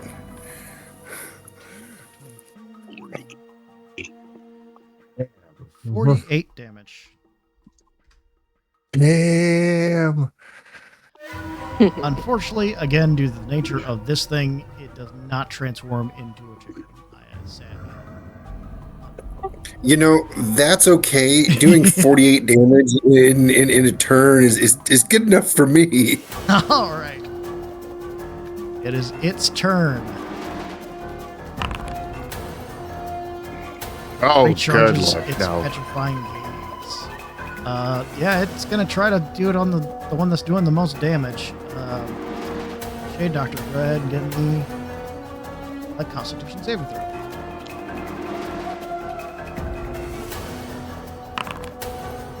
You are Does Shade restrained. Doctor have heroic inspiration? Doesn't look like it. Or have you already spent it Nope, today? I've already spent it. Okay. So you are restrained. Eye beams at the three of you. Umbra, disadvantage. Shade Doctor, disadvantage.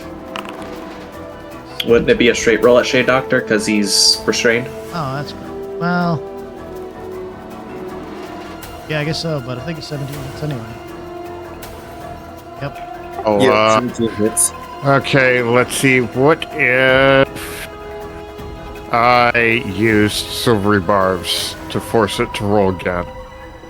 Certainly can. And also, yeah, and also give Shade Doctor advantage. 15, so this is. Alright, then the last attack on Revenge. That was normal, Pathetic. but it still fails. Alright, that'll end its turn. Umbra.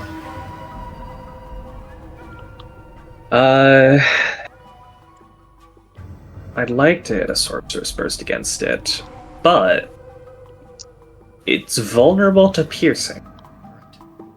Surmise this. And it's got a low AC, so I mean, Yeah, so I could probably actually just pull do. out my 2 daggers and just stab it. Yeah, that's exactly what I'm gonna do because none of my because Yeah, so I'll I'm do gonna double damage and I'm more likely to hit with the daggers. Yeah, so I'll just pull out my daggers and stab it. So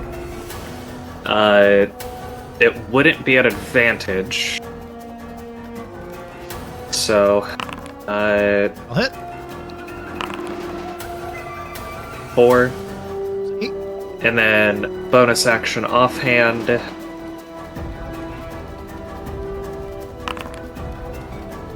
7 will hit. Alright, and then just ignore the modifier. So that would be 1, which turns into... Sheesh. Okay. Mooney, Kevin brings you back a rock instead of an acorn, but still brings you back to Oh, that's a good boy. I really don't have shit to do. I'm just gonna fly up to the door and like pound on the door and be like, "Aren't you guys done in there?" Very exasperated. I'm so sorry. Pass turn. Yeah, I know. Okay. All right. Moving into this corner. Because of other possibilities I could do. All right. Dagger time. 10 will hit. Yeah, 10. That definitely will hit. Yeah, 4 piercing. Okay. Fan dagger. 19 will definitely hit. Yep. 3 piercing. Okay. It is definitely leaking from a lot of different points on its eye, gooping out this strange secretion from the various points it's been pierced at. Not a blood per se, but like a clear liquid. All right. Okay. Arendelle.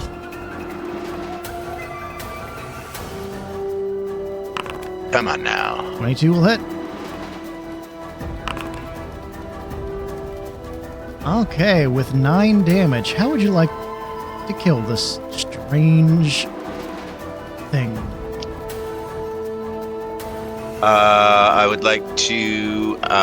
It's going to go right into the pupil and come and bury itself behind and splash on the Shady Doctor in the hopes of clearing whatever it is that's affecting him.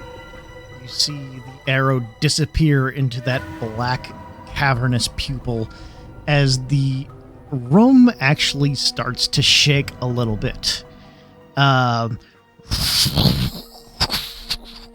For a minute, you feel like the entirety of this basement will collapse down around you, but then it stops as the eye turns black entirely and then starts to deteriorate into dust, wishing away in an ash that perfumes the air, then disappears, leaving a cavernous hole in the stonework. Does that hole look like it extends like to like a sub-basement, or is it just the socket that this thing was sitting in? Looks like just a socket. Okay. Is there anything in the socket, or is it just empty now? So, as you look around, you do see a little glint of metal in this corner. I'll mage hand and fish it out. It is a little bangle that goes around the wrist. Finely crafted, silver Trying to make with a a inset statement? stone. Well, let's make sure we can get back out the door for. The door unlocks. The light of the lantern illuminates once more. All right, Oh! well, I We was snuff it worried out you again, guys were dead. I was worried about that myself. All right. The eye appears. No, I'm kidding. All right. Well, can you, or Arendelle can use identify on that bangle? I'm thinking perhaps wait until we're out of your house. Sounds good to The me. last time I That thought is last a time I identified smashing something good in idea. here. And All right. try not to let those doors eat you. Yeah. All right. Opening the. Oh, yeah. Initiative so existing. Are you still be in I combat, wonder yeah? why. Yep. Nope. You're good. Oh, and Hey. as the eye died, the petrification stopped on Shade Doctor. Okay. Quick, Shade Doctor, do something that requires a check while you still have advantage.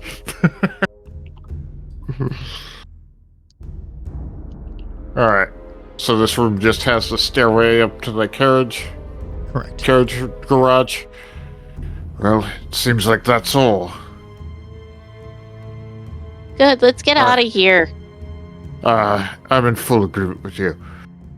All right. Was So there you not guys- something that we left behind us to come back to? All that we had left was the family portrait, which I had left by the front door. At least, that's all I remember. I don't remember Did any we- doors we... And did we get all the doors on the first floor? Because I know we got all the ones on the second floor. We got all the ones on the first floor.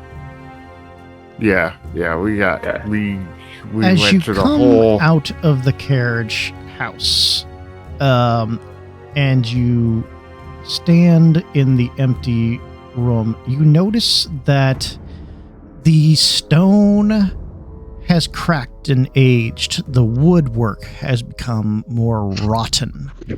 The tapestries have faded and torn. The house looks considerably more aged now that you've stepped out of the basement. Okay, this is just ridiculous. Alright. Grabbing the portrait. I don't know. No, That vision, before we do anything else, there are two closed doors right here that I asked about at one point when we was told I believe you We have closed them closed- behind you, yeah. close them. We're coming We'd already back been in. to look. Okay, No. but Yeah. I thought somebody Yeah. said we were coming Later. back to Later. look at it. No. No, okay. All right, No, I fair don't enough. think anyone did. Yeah, Pretty sure because that Right. led into the room where we fought the that like bookcase. spit at us, Yeah. and then in here where we fought the books in the bookcase, and there was a voice, and then Alright, so... grab the family portrait and let's get the hell out of here. As Shade you- would like to go back upstairs. Oh, really? All right, make me What- a dexterity saving throw as you go up the stairs.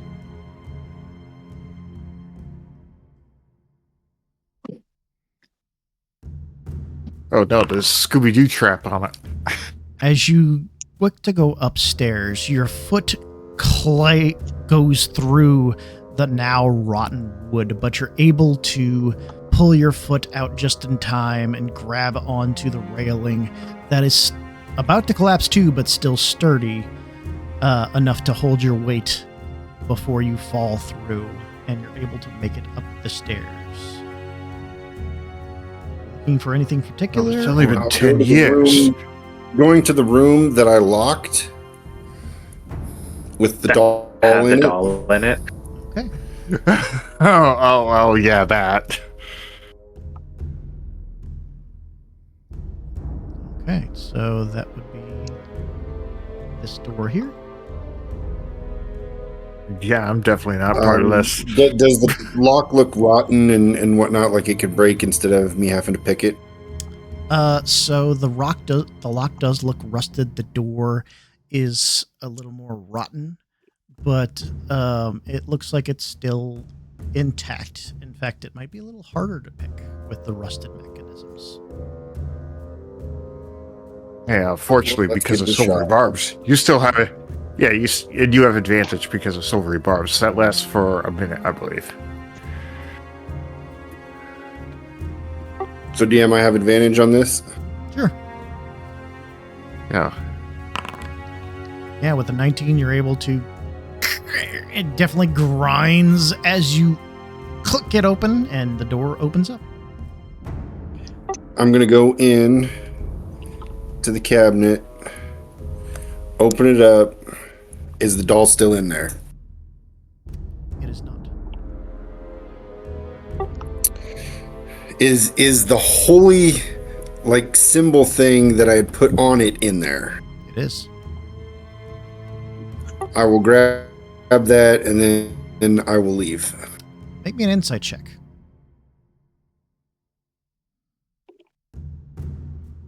Is there not the clattering of a doll inside? With an insight check, you feel that your satchel feels a little more weighted than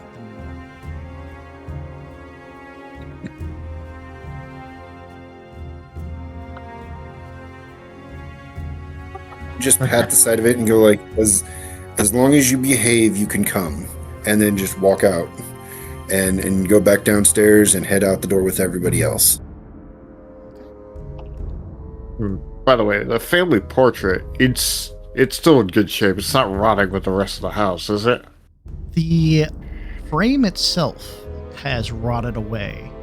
You found the canvas laid upon the ground, which you could pick up, but the canvas itself seems fine. But the wood from the frame has deteriorated and has fallen apart. And as you guys step out the front door, you back away to see the garden has faded and turned black. The stonework is falling apart. This looks much more like a haunted house than a family abode that you once laid in. Do I recognize anyone in that portrait? From Give my me vision? another history check. Oh, this is going to go so well. Yeah. About as well as I expected. Yeah. I mean, those people are in color. Your guy was just a black sludge. Well, at least I have this to remember them by. How Let's long go. ago? How long ago did you live here? Did he? I mean, About 12. It was about 12 years. would this About much decay and damage happen over the course of 12 years? Give me an insight check or an arcana check. You keep asking for all these things that I'm not good at. I didn't say it had to be you. Well, I can make. I'll go in and make an Arcana check. I'll give advantage on the Arcana. I'll assist on. Okay. Nice. With a 23, you kind of put together maybe that, and Arendelle, I'll say that you kind of like feel that apprehension of using identify or detect magic from this house kind of fade. And Varenge, you surmise maybe that eye was something, some kind of deal or some kind of heart to this house, keeping it as frozen in time as it was. Not necessarily even as long as you've been around. For this house has been here for centuries. Oh, that eye has been here all along. Well, Also, there's one more thing to consider, and perhaps I'm mistaken. I've been known to be wrong before. Have we actually encountered this Irana, or whatever her name is, and dealt with her? I don't recall ever meeting her before. Somebody, if nobody can actually recall, go ahead and everybody can make me a history check on the woman you saw in the cage. I'll do history. Oh, not well. No. Arendelle. Look at me. Yeah, you actually do recall, and you faintly remember that face that mimic had turned into right before attacking your party from that cage. You remember seeing her in the Huntsworn Hearth, a rather rowdy party that they had kicked out.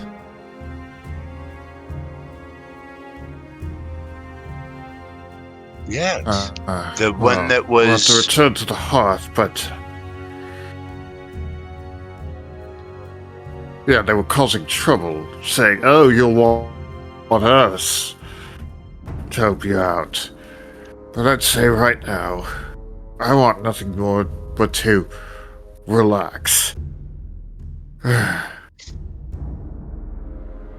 roots will be on me. So it doesn't take you long to make it from the house that was on the outskirts of Silverymoon into the majority of Silverymoon. You make your way back to the Moon's Rest, I assume. Night stay, as usual, is where's the thing? Okay, usually a room that halts 2 people would cost a gold piece, correct? Yes. Okay. And since Shade Doctor prefers sleeping on the floor, I'll just get 2 rooms for a lot of us. Yeah, night stay. And Actually, also sorry. Night stay in one room is 2 silver. Night stay in the commons is 1 silver. 2 silver. Oh, my bad. So I'll get that. Update my...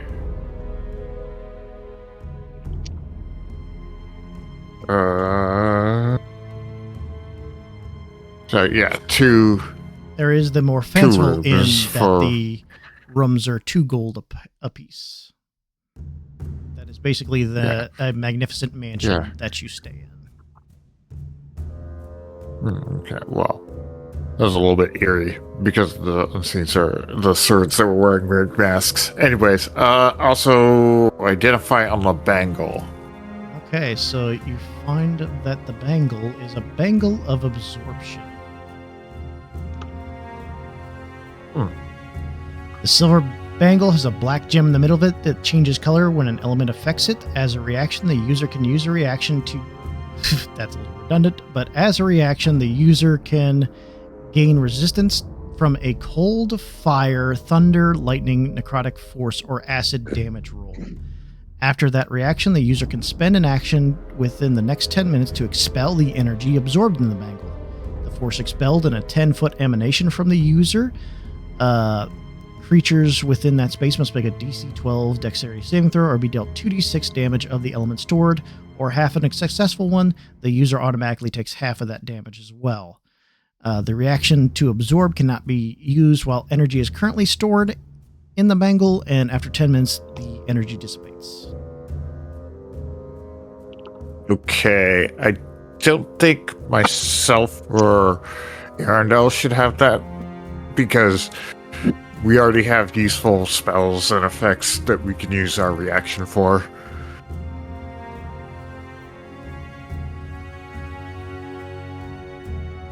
Would Mooney be able to use this in wild shape? A dog could have, like, something on its arm, right? I'm going to say no to that. It's going to be specifically a more humanoid-like creature. Okay.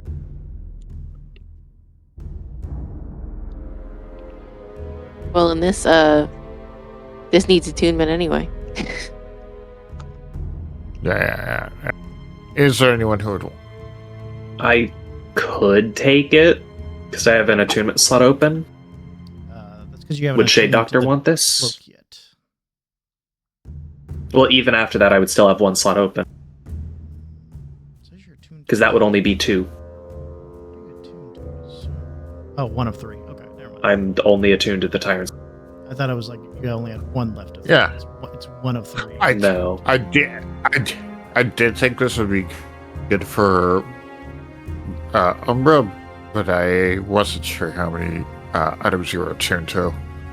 I have 1 attunement slot open. I could use it. I don't know if Shade Doctor wants it over anything he has, because I think Shade Doctor is at full attunement. I'm pretty good with what I got. Okay. Yeah, and I think this would fit you more because it gives you another form of attack and something you can use your reaction for, which you don't have much you can use your reactions for as of yet. I have a shield, pretty much, and that's it. Oh, yeah. So You this would shield give you a against- choice. You could absorb some of that. Yeah. This is like absorb elements, where it's like I'd use it on like a saving throw or something. Like someone fireballs us, and then I just pop it. Mhm. I'll take it. All right. Okay. And I'll do it. What time of day is it? I forgot completely just how much time has It took passed. you most of the day to get through this house, so it is well into the night at this time. Okay. So, you guys take a rest at the Moon's Rest. They give you room and board as always. You find yourselves kind of peeling over, kind of maybe having a bit of PTSD, looking at the beds, at the various accoutrements in the rooms. Mage handing maybe one or two things that you normally wouldn't. As you find yourself upon your night's rest. Or anything anybody else would like to do or say before we move on to the next day. Just that when we wake up, I will be playing a song and giving, and I always have to look it up, some number of people. Well, I already have inspiration, and Shade Doctor always gets inspiration after a long rest. Umbra and Mooney. I still have inspiration. I still have inspiration. Mooney? Oh, I will not be playing a song. Fine. I like to think he feels grumpy about it. Fine. I will sing my song for someone who appreciates my talents. Okay, gang. So you wake up during the morning, you play a song for your compatriots as you sit down at the breakfast table. Maybe it doesn't do as much as you want, but still, you're a bard, you play songs. I do. Mooney, have you hit the long rest button? Oh, I have not. I'm sorry. Yeah, because the temporary hit points will go away. Okay. Alright. So you guys get your long rest. Renge, you're left with many questions and unanswered. You do have the book that your sister gave you, the history of Kars, to ponder over. You find yourself in the city. The sun crests over the hills as the city springs to life once more. What would you like to do today?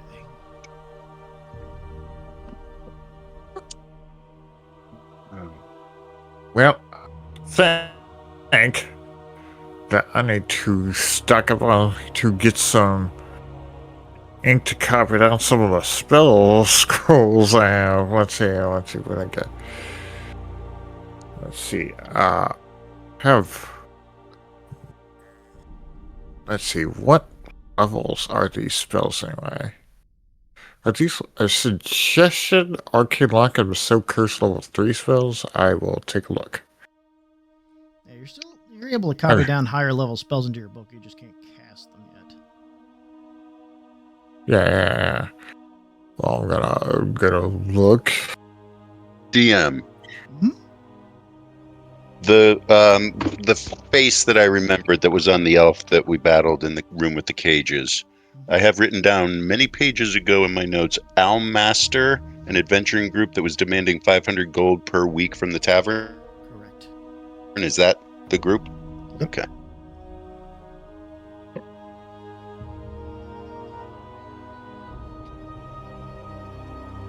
All right. So. Alright, so it's. Do we have it? And we don't currently have a job from the Huntsworn Hearth. Not currently. right? No. The last two that we had were the mold monsters. In fact, that was the last one we had. We did that, Okay. and then we came here to deal with the house. Got it. Okay. Okay, so Suggestion and Arcane Lock are level 2 spells. Bestow Curses is level 3, and Conjure Minor Elementals is level 4. So for now, I'll just get enough ink to be able to copy down Suggestion and Arcane Lock. So you'll head to For now, at least. 200. Short with you as usual, and the minute you purchase your materials, he's like, "Okay, see ya," and you find yourself outside the shop again.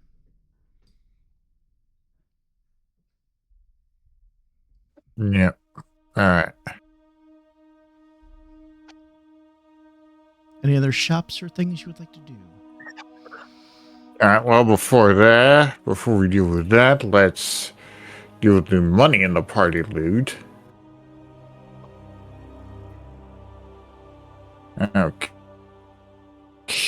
so there is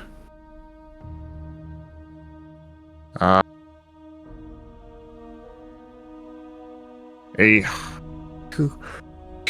total of 268 platinum.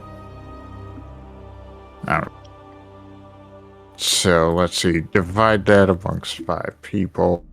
53.6.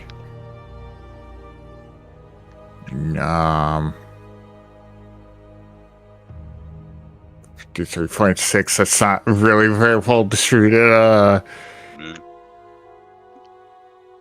Do 53 and leave the rest just in the. Doesn't really matter.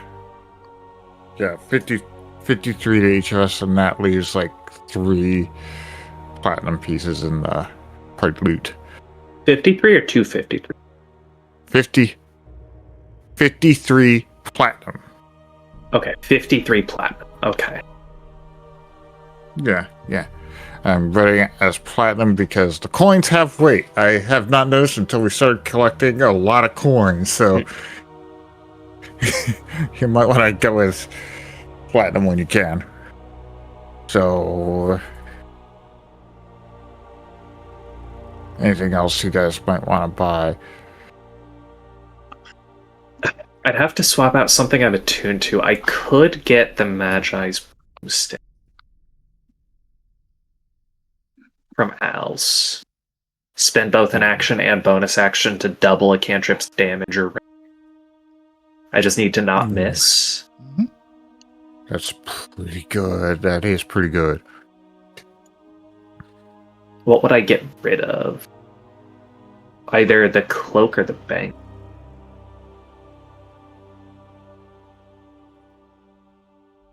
I mean, if you're going to get rid of the bangle, I would not mind giving it a shot.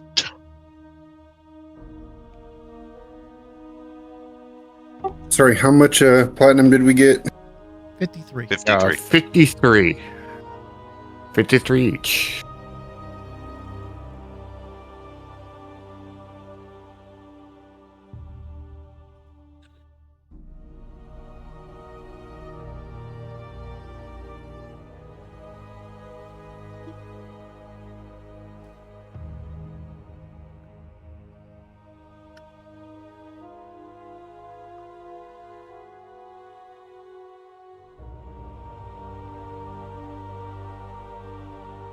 Think I'm gonna buy the Magi's boomstick.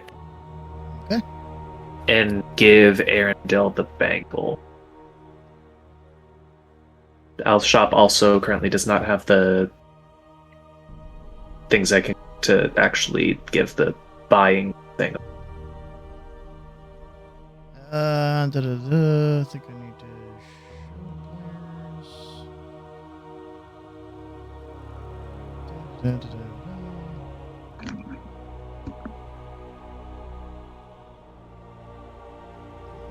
Show, it's open. Should be able to. start the transaction or ask for the transaction? It's not showing up.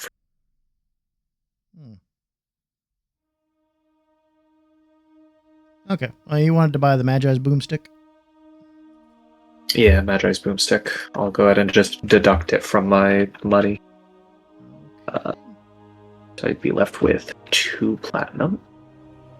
And then if you can give the bangle, take the bangle off my sheet and give it to Yep. Aaron. Yep.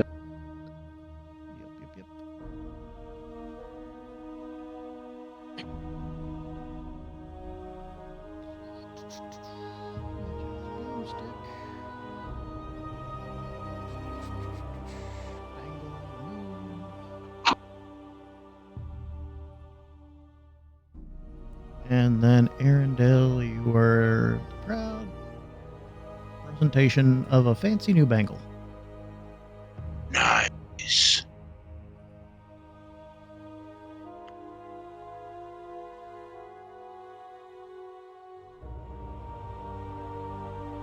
Wait a minute. You know what? I think I'll buy a Magi's boomstick as well, unless he only had one. He did only have one. Never mind then. Okay, well, whatever. What about spell? Oh, wow.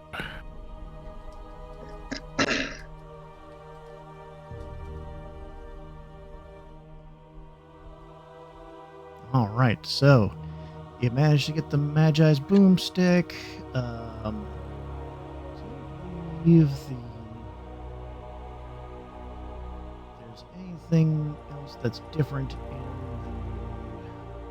other shops, Tiamor's does have a stalker site that I think y'all seen before, and then the bracelet of flying daggers.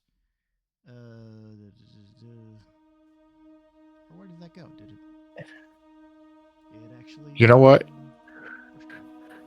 I will buy the Pearl of Power from Al's Emporium, because being able to regain a spell slot would be useful. I was looking at that, but then I was like, hey, I'd rather just get more bang for my buck out of what I usually do. I realize I don't. Purchasing it. Okay, how do I? Yeah, I'm not.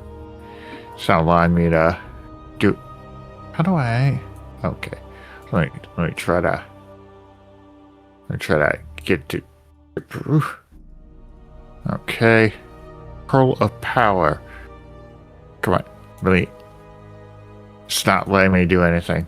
Okay, All right. I'll have to fix that later. But in the meantime, I will drag it to your sheet and just deduct that amount of money. Or let me do this first. I will drag it to your sheet and it should remove the coins from there. Wait. Hold on. Oh, I do not have enough, I believe. That'd be 1,000 No, I don't. gold, yeah. Never mind then. Another time, perhaps. Alright. Well, I think it would be best for us to head back to the Huntsworn Hearth. If that woman had been there frequently, they might know where she has been. And she might have been up to something more. Set out once more to the Huntsworn Hearth Tavern. Yep. Oh, that's a little too far. You'll still have to go on the world map. We come by. We brought a whole. This mimic followed us for work. Yeah, basically. Can we keep him? Yeah. We'll feed him and walk him and take care of him. Right, so it does take y'all half a day to get to the Huntsworn Hearth. Let's see if anything occurs. Just real quick and see what the weather is for today.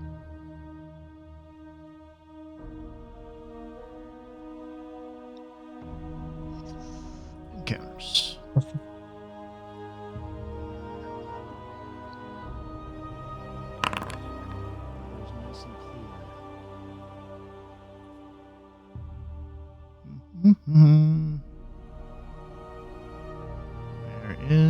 traveling.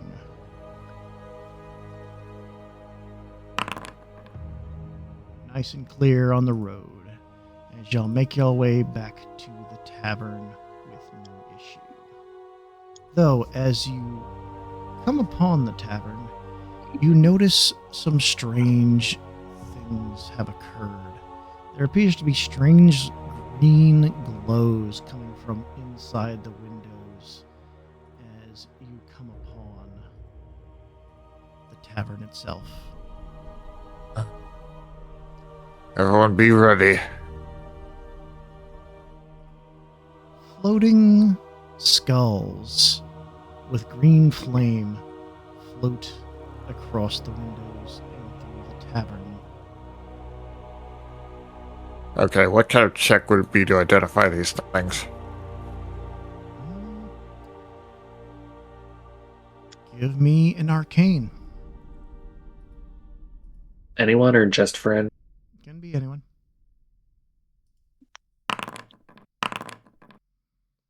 21, Umbra. You look upon these, and for a second they kind of look like will-o-wisps, except for the skull and red eyes that are sitting within. The skull not seemingly made of bone, but more of energy, as it just kind of floats along aimlessly along these paths. And the light that is purveying around them doesn't seem to be normal or anything that you've seen or heard from in history.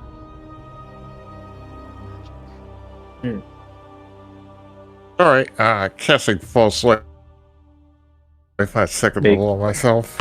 You know what? Making sure my mage armor is up. Notch.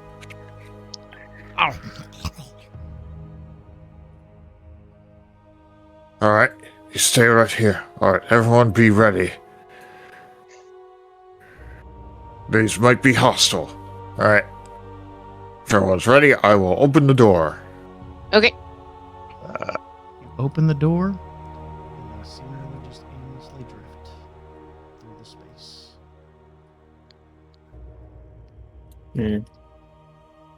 Our friends Just there. walk in Tavern and keep proprietors whose name I don't remember, but my character does. So, going. Ursula, then Adrian. yeah, you Ursula, Actually- Andrew. Mooney, the minute you stepped here, I wasn't trying to. I was accidentally messed up on the token, and I was sorry. I didn't mean to. I was trying to run her like right over here. well, just for sake, you do feel a tinging in your mind as you enter the glare, taking 4 psychic damage, which you can immediately just jut out of that space after taking that. Now, Okay. knowing the mechanic of these, that weird light that they purvey, you take damage when you're inside it. Crawling out from behind the bar, Mistrix kind of peers his head over. Guys!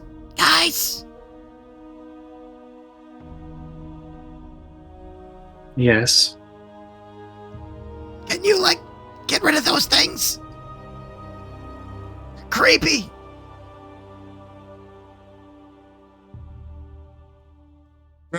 Yes. Very well. Anyone who would like to can make me attack roll or whatnot.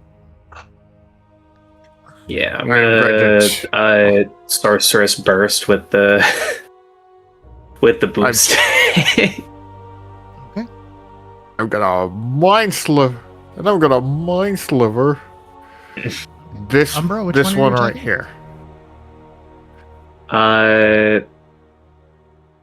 Let's target this one right here because this one's the closest to And you're using the me boost? and Varenge right now.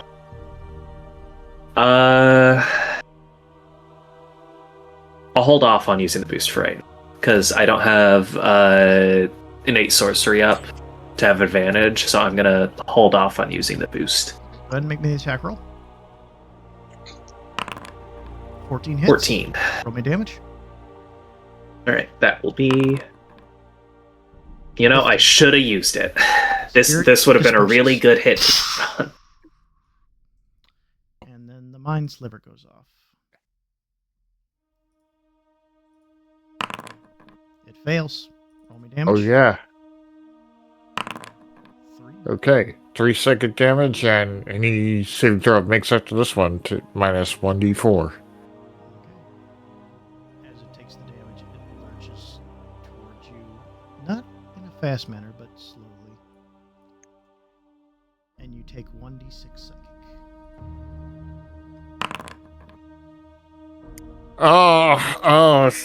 So much damage.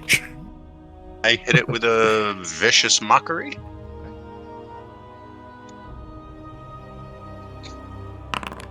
Fails.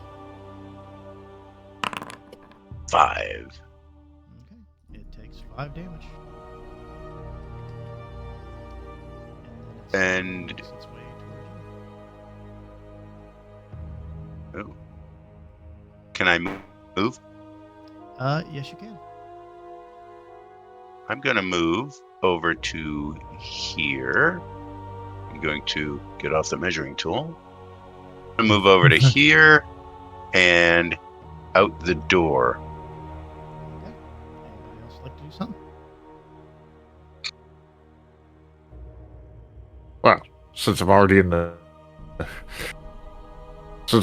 field, take a step closer so that Shade Doctor can sneak attack if he hits it with an attack. Because he hasn't taken an action, neither has Mooney. Yeah, I was gonna say, I guess I'll frostbite it.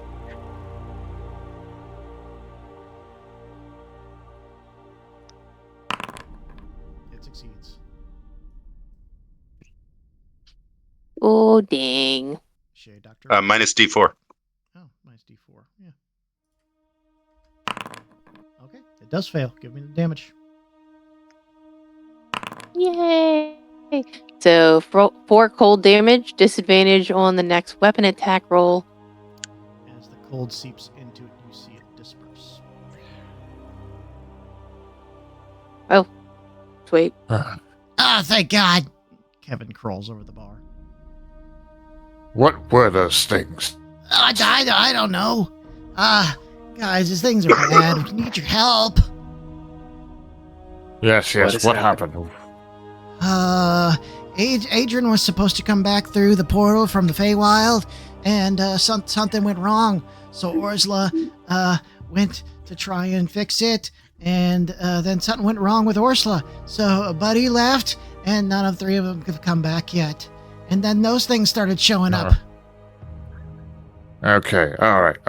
So, where exactly did they go to open a portal to the Feywild? Well, there's an existing one in the forest to the south. Well, then it looks like we'll have to go after them. Okay. And,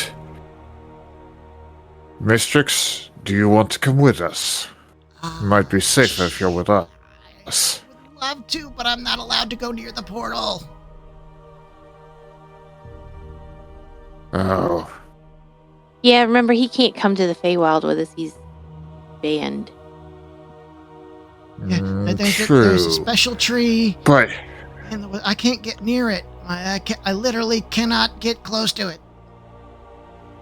oh, so you're physically prevented from being able to go near it. Yeah, he kind of sinks his head. Okay. Would you, at the very least, point in the right direction? Oh yeah, sure. And he kind of you hold a map out to him, and he just kind of scrawls his little claw across it, and he will show you.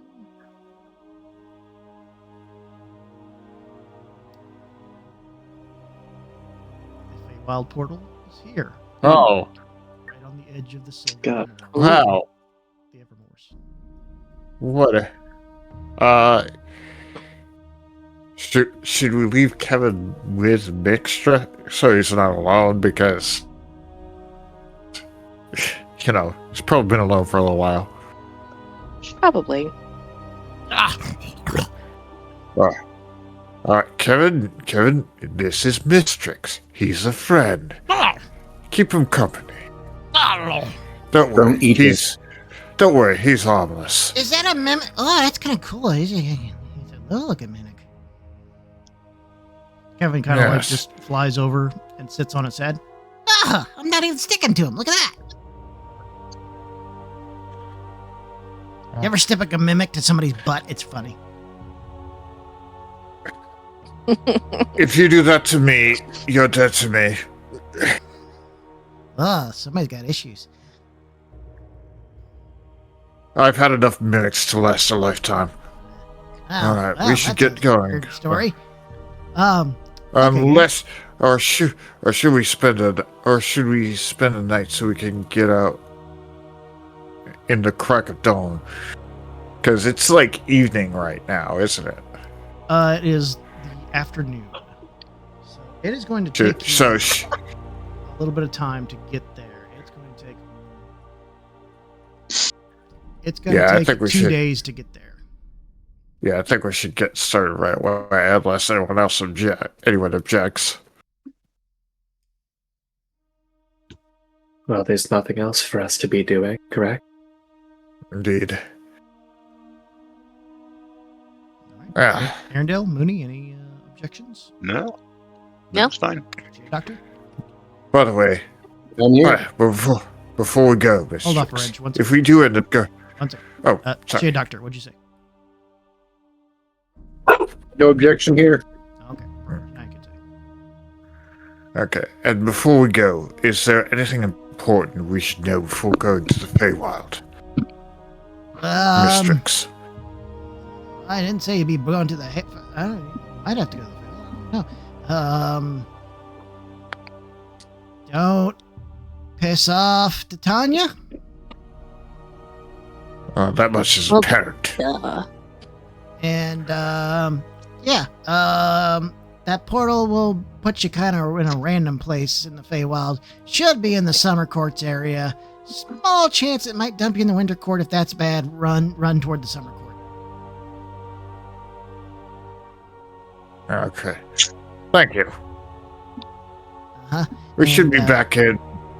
Probably don't cross the essence to the Shadowfell. That'd be bad, probably too.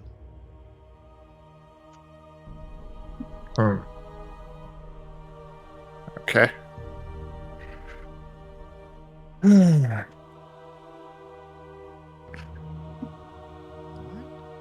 So let's go ahead and take a 5-minute break right quick, and then we'll start on the journey. Sure. Gotta get my slippers anyway. My feet are cold.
Hmm.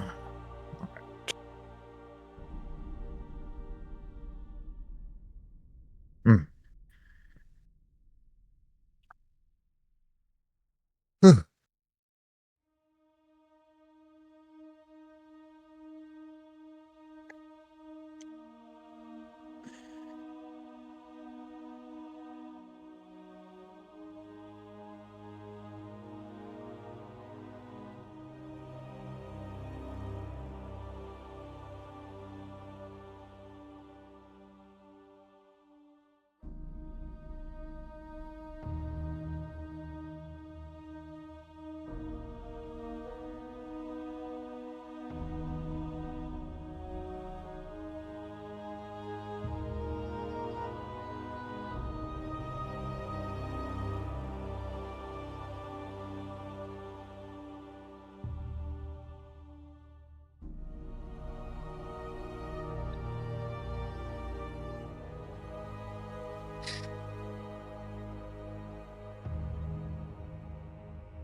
Realize we probably could have bought a few healing potions back at Silverymoon. I mean, I got a couple. Silverymoon. Oh well. What? I mean, we got. have 2 regular and a greater. Okay. That's just me using red potions. Don't worry. Y'all did also get 4 greater healing potions from the mansion after all that. Yeah. So we should at least be passable. And I mean, all the spellcasters have more spell slots, so there's a lot more healing opportunities.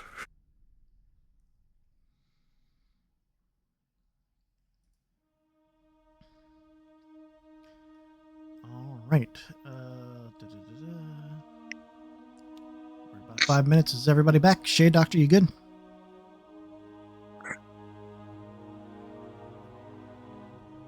Guess we give him a minute to husk.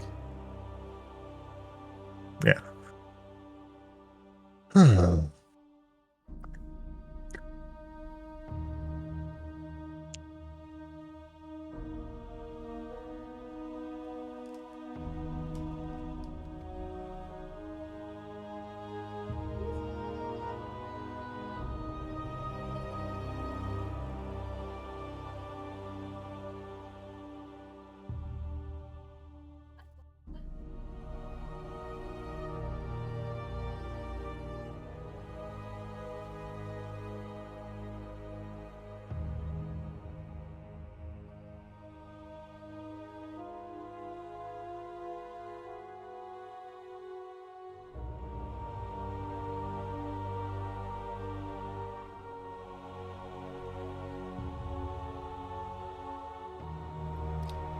Shade Doctor, you back with us yet? Yeah, I'm back.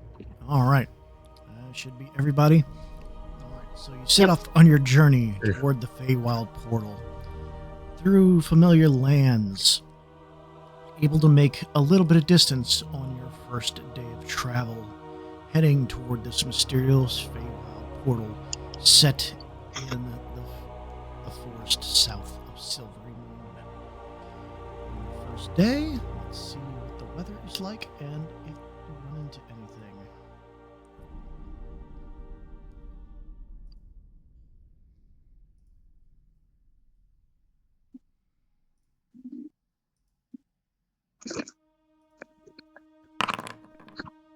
The way is clear. The weather is foggy. The heavy fog rolls in, pervades, lending this strange mist that makes this mysterious outbreak of these strange floating spirits all the more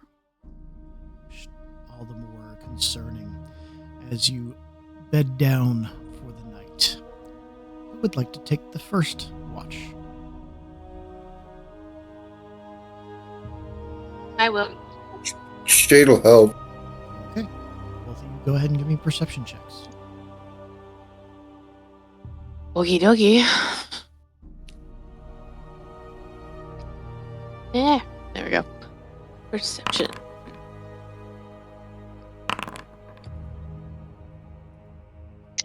$25.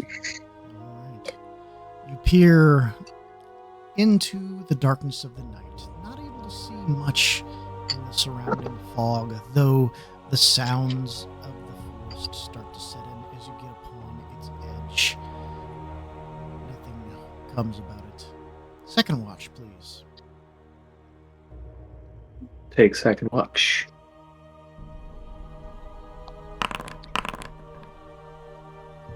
Again, Umbra, you listen to the strange sounds of the night, coupled in by the encroaching fog. Nothing. And somebody give me the last one. I will take the last one. Mm. Ooh, Oh. excellent. I was also going to be out for the second watch, but mainly to copy down another spell, my spell book. Okay. Which I was going to do, yes, I wouldn't be able to help with the watch. You'll have 2 hours to copy down a spell. Yeah, I'm going to copy down suggestion, Okay. because The night ends that, I think, might... without much issue. You wake in the morning, hopefully to better weather. The fog clears as you enter the woods. Favorable travel conditions as you make your way into the wilds. Oh, my bad. I already had suggestions, so I am instead going to copy Arcane Lock. Okay. I did not realize it.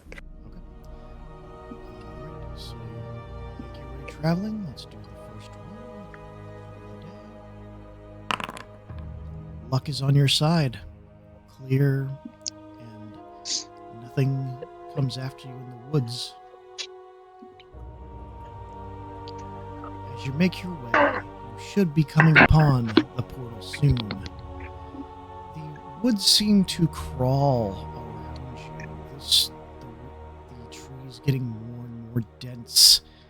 And as you continue to step, the path ahead of you seems to stretch on for an eternity.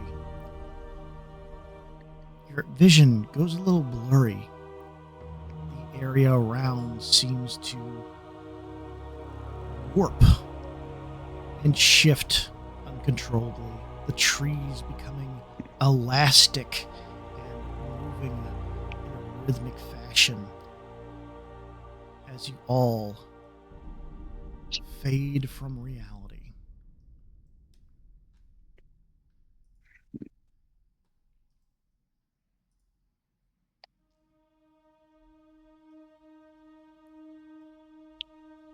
I'll need each of you to start initiative. Okay. Okay. I think we're each in our own little pocket. Yeah. Looks Does this like place that. look familiar to me? I'll let you know once we roll in, once we get through the initiative. Okay. All right. Orange, we start with you. You find yourself in a familiar carriage, down a familiar road, though the details look warped and twisted. The strange fog permeates the air. The scent of brimstone fills around you. You stare across the seats to the seats across from you. Your mother, your father, and your sister.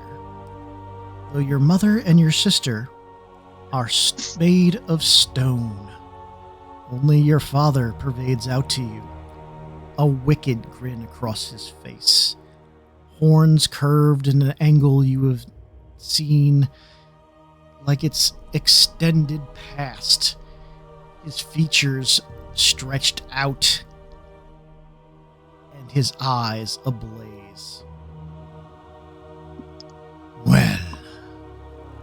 What a nice day for a ride, isn't it, son?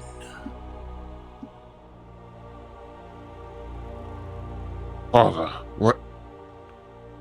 what is going on? What magic is this? Magic. You silly little whelp. You think everything can be explained through magic? Give me a wisdom saving throw. Or sorry, a charisma saving throw. Wonderful. 10. You feel your body shrink down to that of when you were a child. You are small by comparison to this man, towering over you, flames licking the sides of his lips.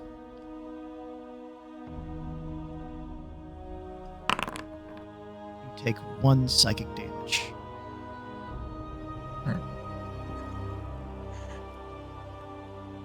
Ow.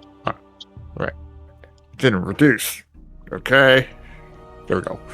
Ow. I got a brain boo-boo. We move on to Mooney.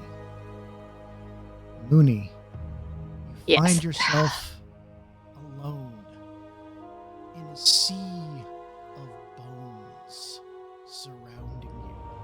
A great big cauldron slapped in the middle of it.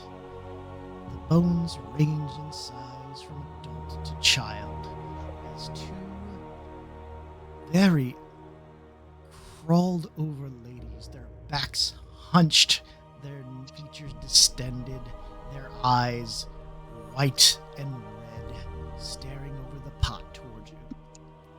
Sister! You've come to share in the bounty. Look at you, how you've grown. Come, don't be shy. Insight check. Go ahead. 11. You're not able to Are tell. these ladies on the up and up, or are they trying to eat me? You feel yourself step forward toward the pot. Oh, shit. You look down inside of it. An eye bobs to the surface, next to a very small hand. Won't you partake with us? Give me a charisma saving throw. Oh, I am so boned, so boned, so boned. That's a 7. 4 psychic damage. Oh, Well, Arendelle, Umbra, looks like you guys are going to have to save us. if they can. Arendelle. We move to you. Set I upon recognize this. in an area you find familiar from your vision. A woman Yes. trapped in crystal looks to you with silver hair. I found you, my lady. Her form drifts Can I move? out of the crystal. Currently, you cannot. Her form Okay. drifts out of the crystal. You found me. You wish to know the song. Yes. Can you help me?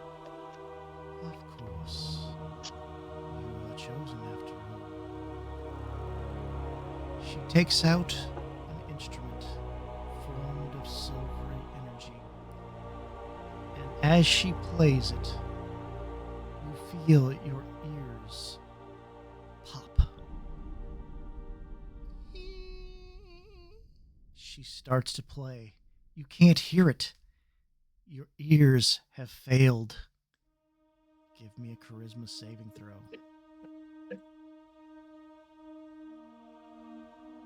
No. 17. As you start to feel all this, you realize this is not real.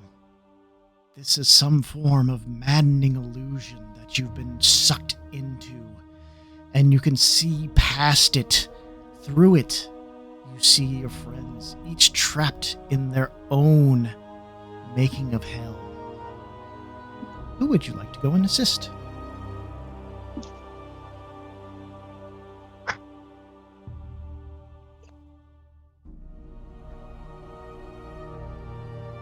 Oh no.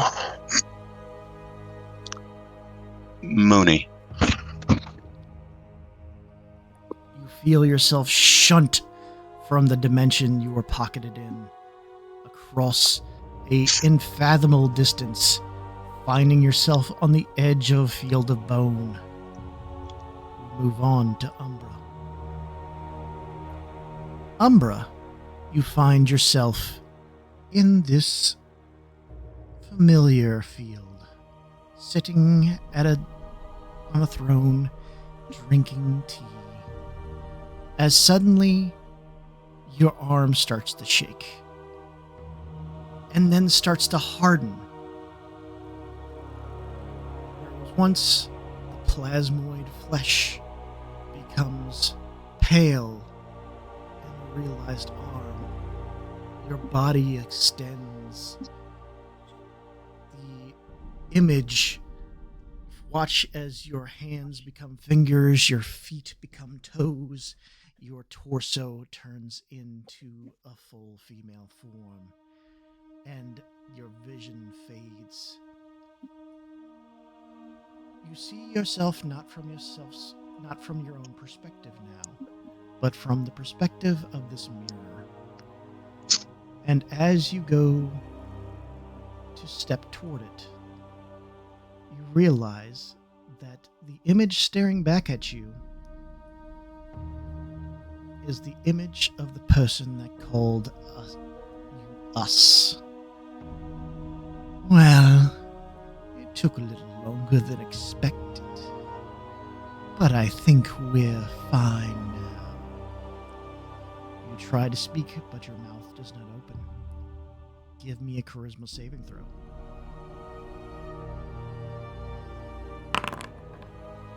I'll use my heroic inspiration on that. 13.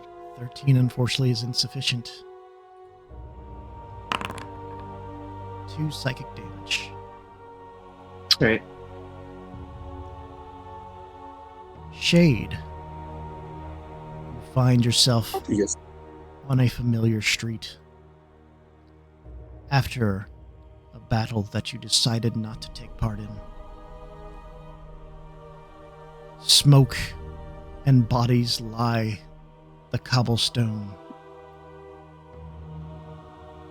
Your friend, the one that you failed, is over here, and you feel your body being drawn toward him as he gurgles and sputters his last breaths. What were you? What were you? But as you look to the child next to you, you see, cradled in her arm, a familiar doll. Give me your charisma saving throw at advantage. It is still insufficient. I'd like to use my heroic inspiration. Go ahead, one more roll. Ugh. Unfortunately, you cannot break free from the illusion as you reach down to cradle your friend. You could have saved us! You take 3 psychic damage.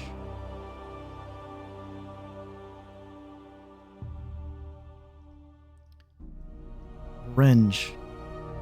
Your father stares down at you as you transform into the boy you once were. Sit up straight.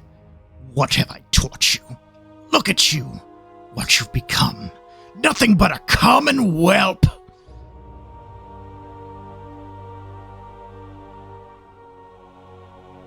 Give me Wow. another charisma saving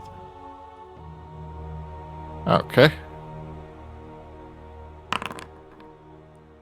20.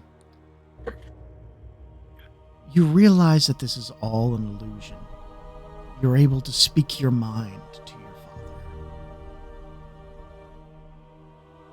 Well, I know for a fact that you are not truly my father.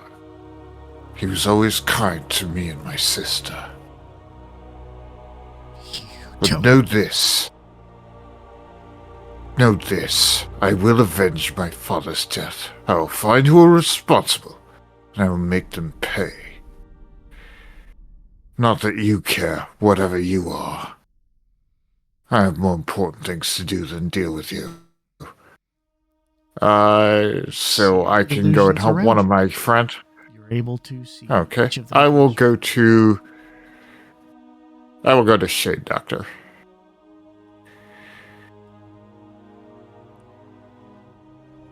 You see yourself on the field of some aftermath, just on the outskirts.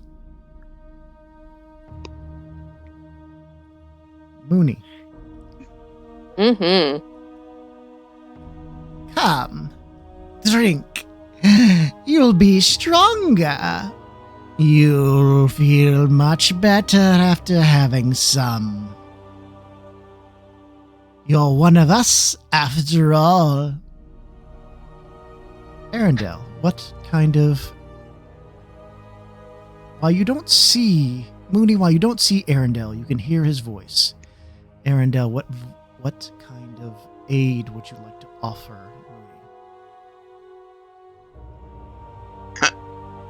What words of inspiration would you like to give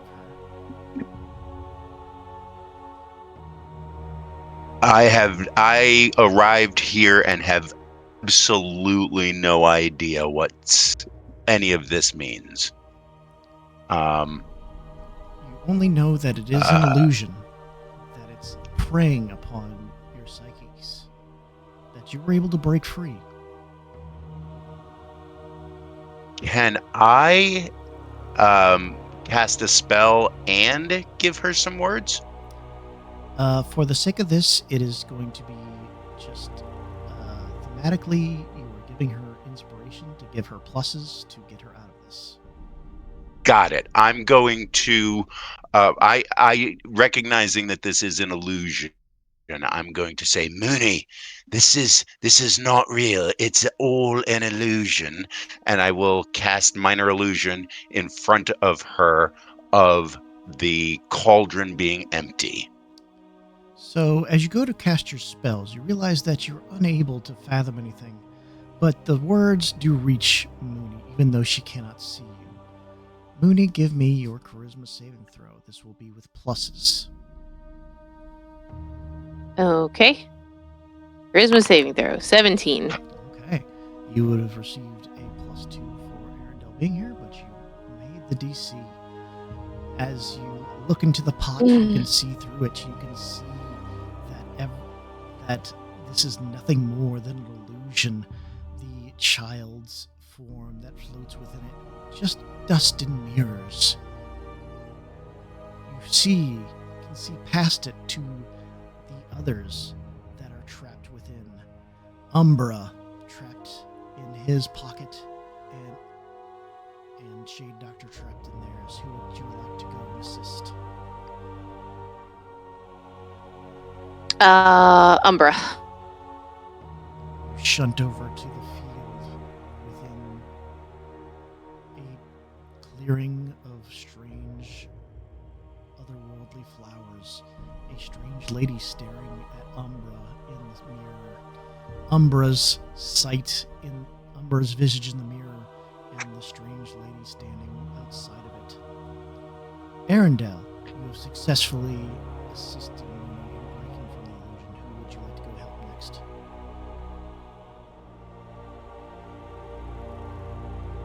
Shade Doctor.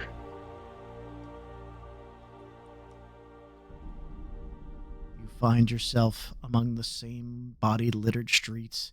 You can see Varenge next to you. You see Shade Doctor cradling a man in his arms. He cannot see you currently. All right, we're going to go to Umbra. Mooney, what would you offer to Umbra to help them break free of this? What words? Oh, okay. Words to break. So there's a woman outside the mirror, and Umbra is in the mirror staring at it. And these two are looking at each other, correct? Okay. Um.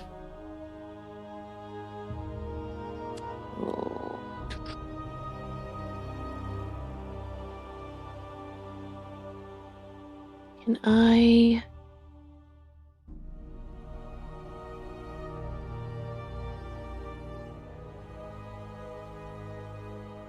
Can I tell, like, obviously it's an illusion, but is Umbra in the mirror, or is Yes. she just on the other side of the mirror? They're stuck in the mirror. Ooh.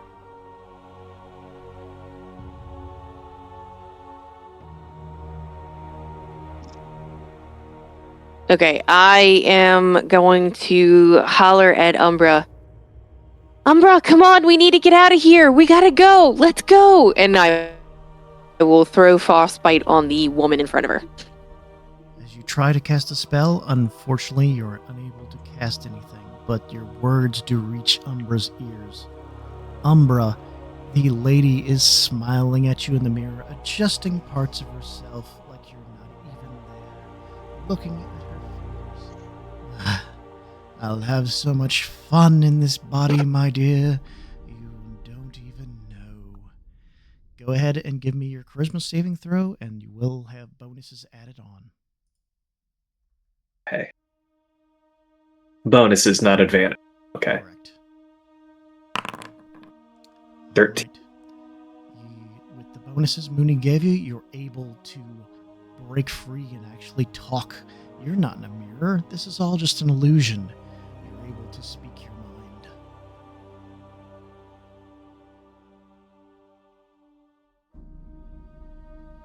You are just like the cultists that tried to call you. Brought me about. Pompous and ignorant. As you look to her, she turns transparent. You can see the world around you and the others.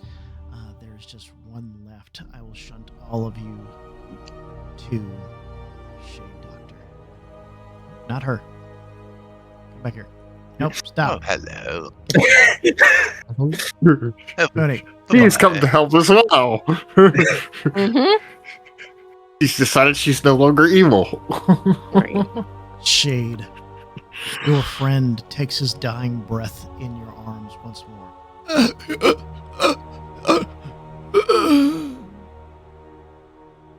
You feel despair well up inside of you. Give me charisma saving throw with advantage. As you feel a smaller little arm on your shoulder. The creepy doll. Okay.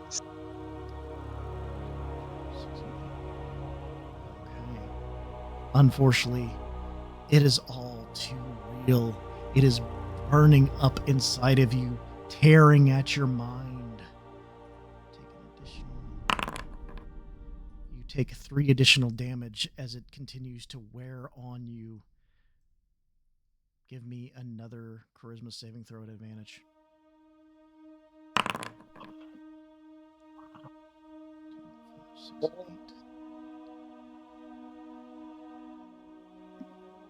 You well in despair. You can't seem to bring yourself out of this madness. It drives you, your eyes welling with blood tears. 2 additional damage. Another charisma saving throw, please.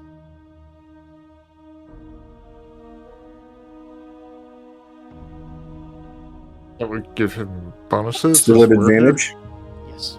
You're providing bonuses, I'm just not telling you what they are. Okay. Okay. With that, the words of your friends finally reach your ears, yelling all in tandem, "Wake up! Wake up! Wake up!" And you see this for what it is, a horrifying illusion. As it all peels away, you find yourselves at the edge of a strange grove.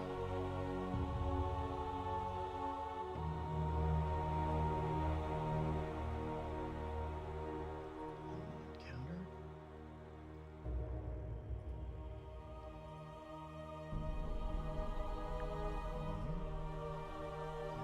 Mhm. Mhm. Shade.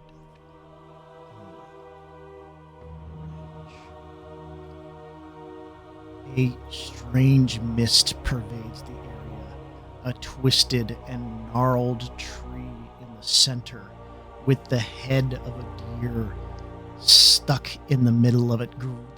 Roots and vines grown around it, purveying a sickly green energy as it pulses and steps.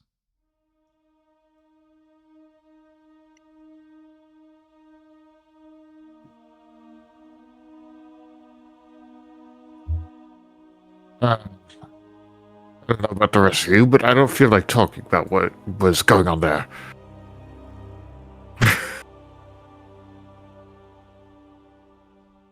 Well, that was not great. Thanks for coming to get me, Arendelle. It was a pleasure, dear lady. You're all right, Doctor. You seem pretty even the most shaken up out of all of us. As I wipe my face, I'll be fine. Let's just keep going. All right. Well then, if you ever need a moment, do let us know. We will be sure to stop.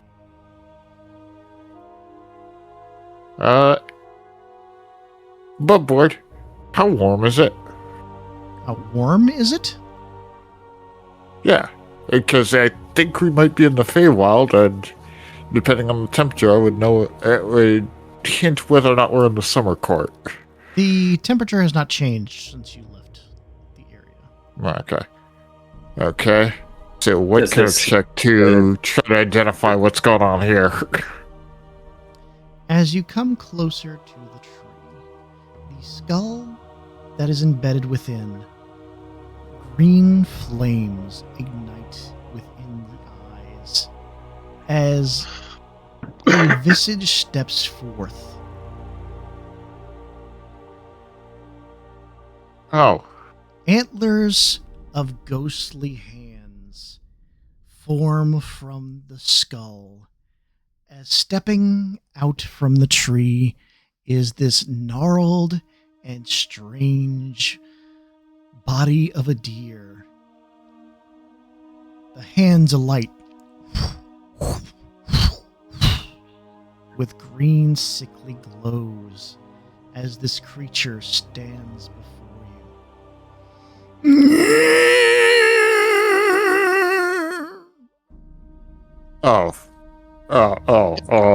did that move? No thanks. No thanks. Let me go ahead and show you the full picture right quick.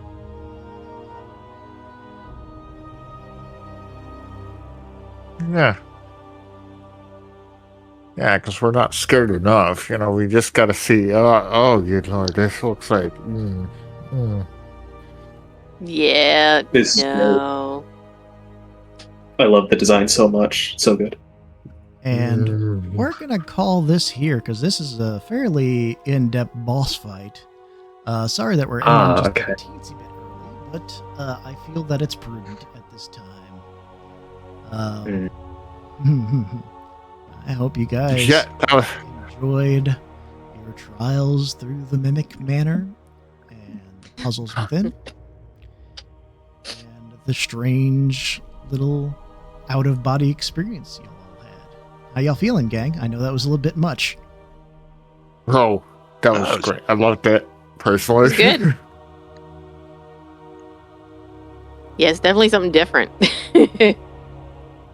Damn, Dad had a huge carriage. That was so big. My face was loaded. Well, going for the whole you're small, you're a child, everything seems large as a child. But Yeah. also rich family, probably big fancy. Oh yeah, Yeah, big fancy carriage. I mean, you see the size of that house? Come on. It was a stretch carriage.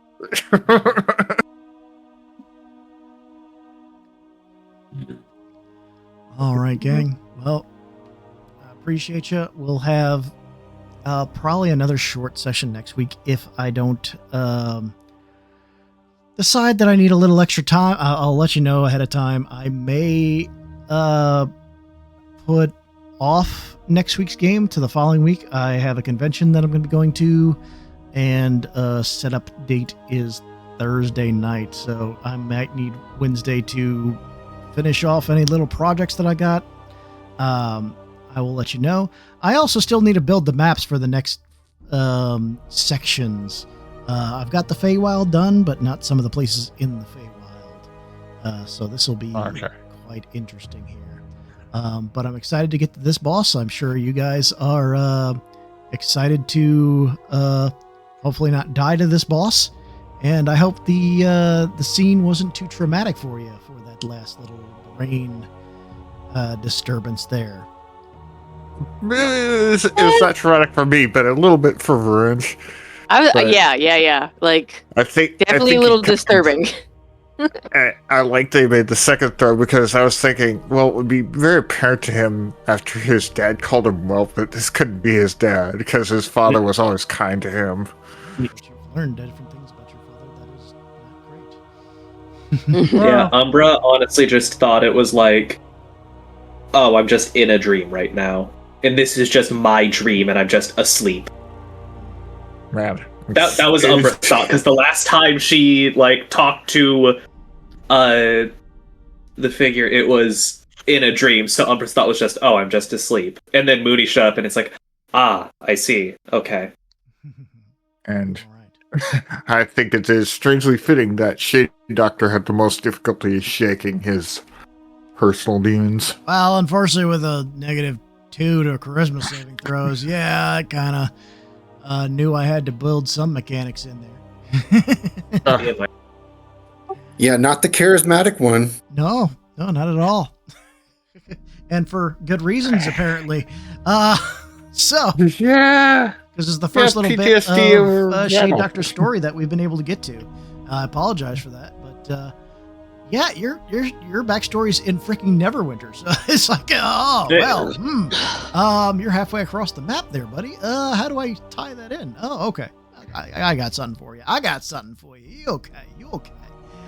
Yeah, man. Well, yeah. But to be fair, my house was parked right outside of Silverymoon, so it's kind of apparent you were going to be able to get to my story pretty quickly. But yeah. All right, gang. Well, I could tell this so far. Have a great week, I and I think will it's see greater you for you. guys. Hopefully next week. Like I said, I'll give you a heads up, and I'll go ahead and sign out of the chat. Good night.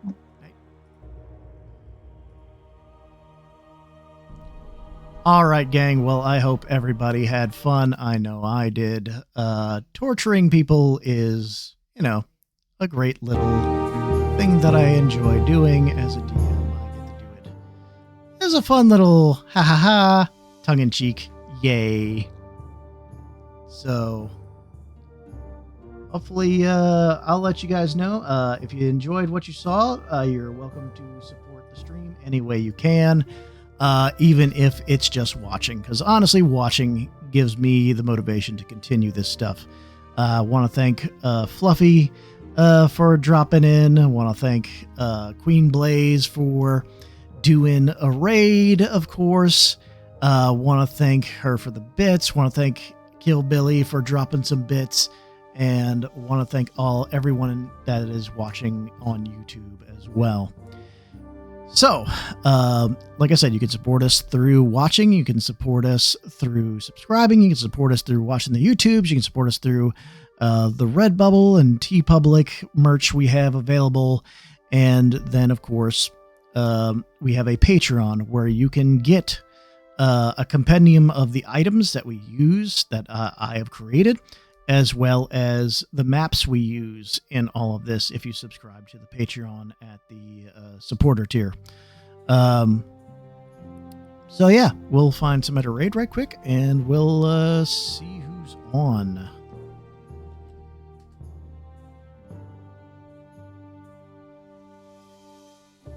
Yeah, it's Thursday, so I will raid Soup, Spicy Soup, playing Void Crew.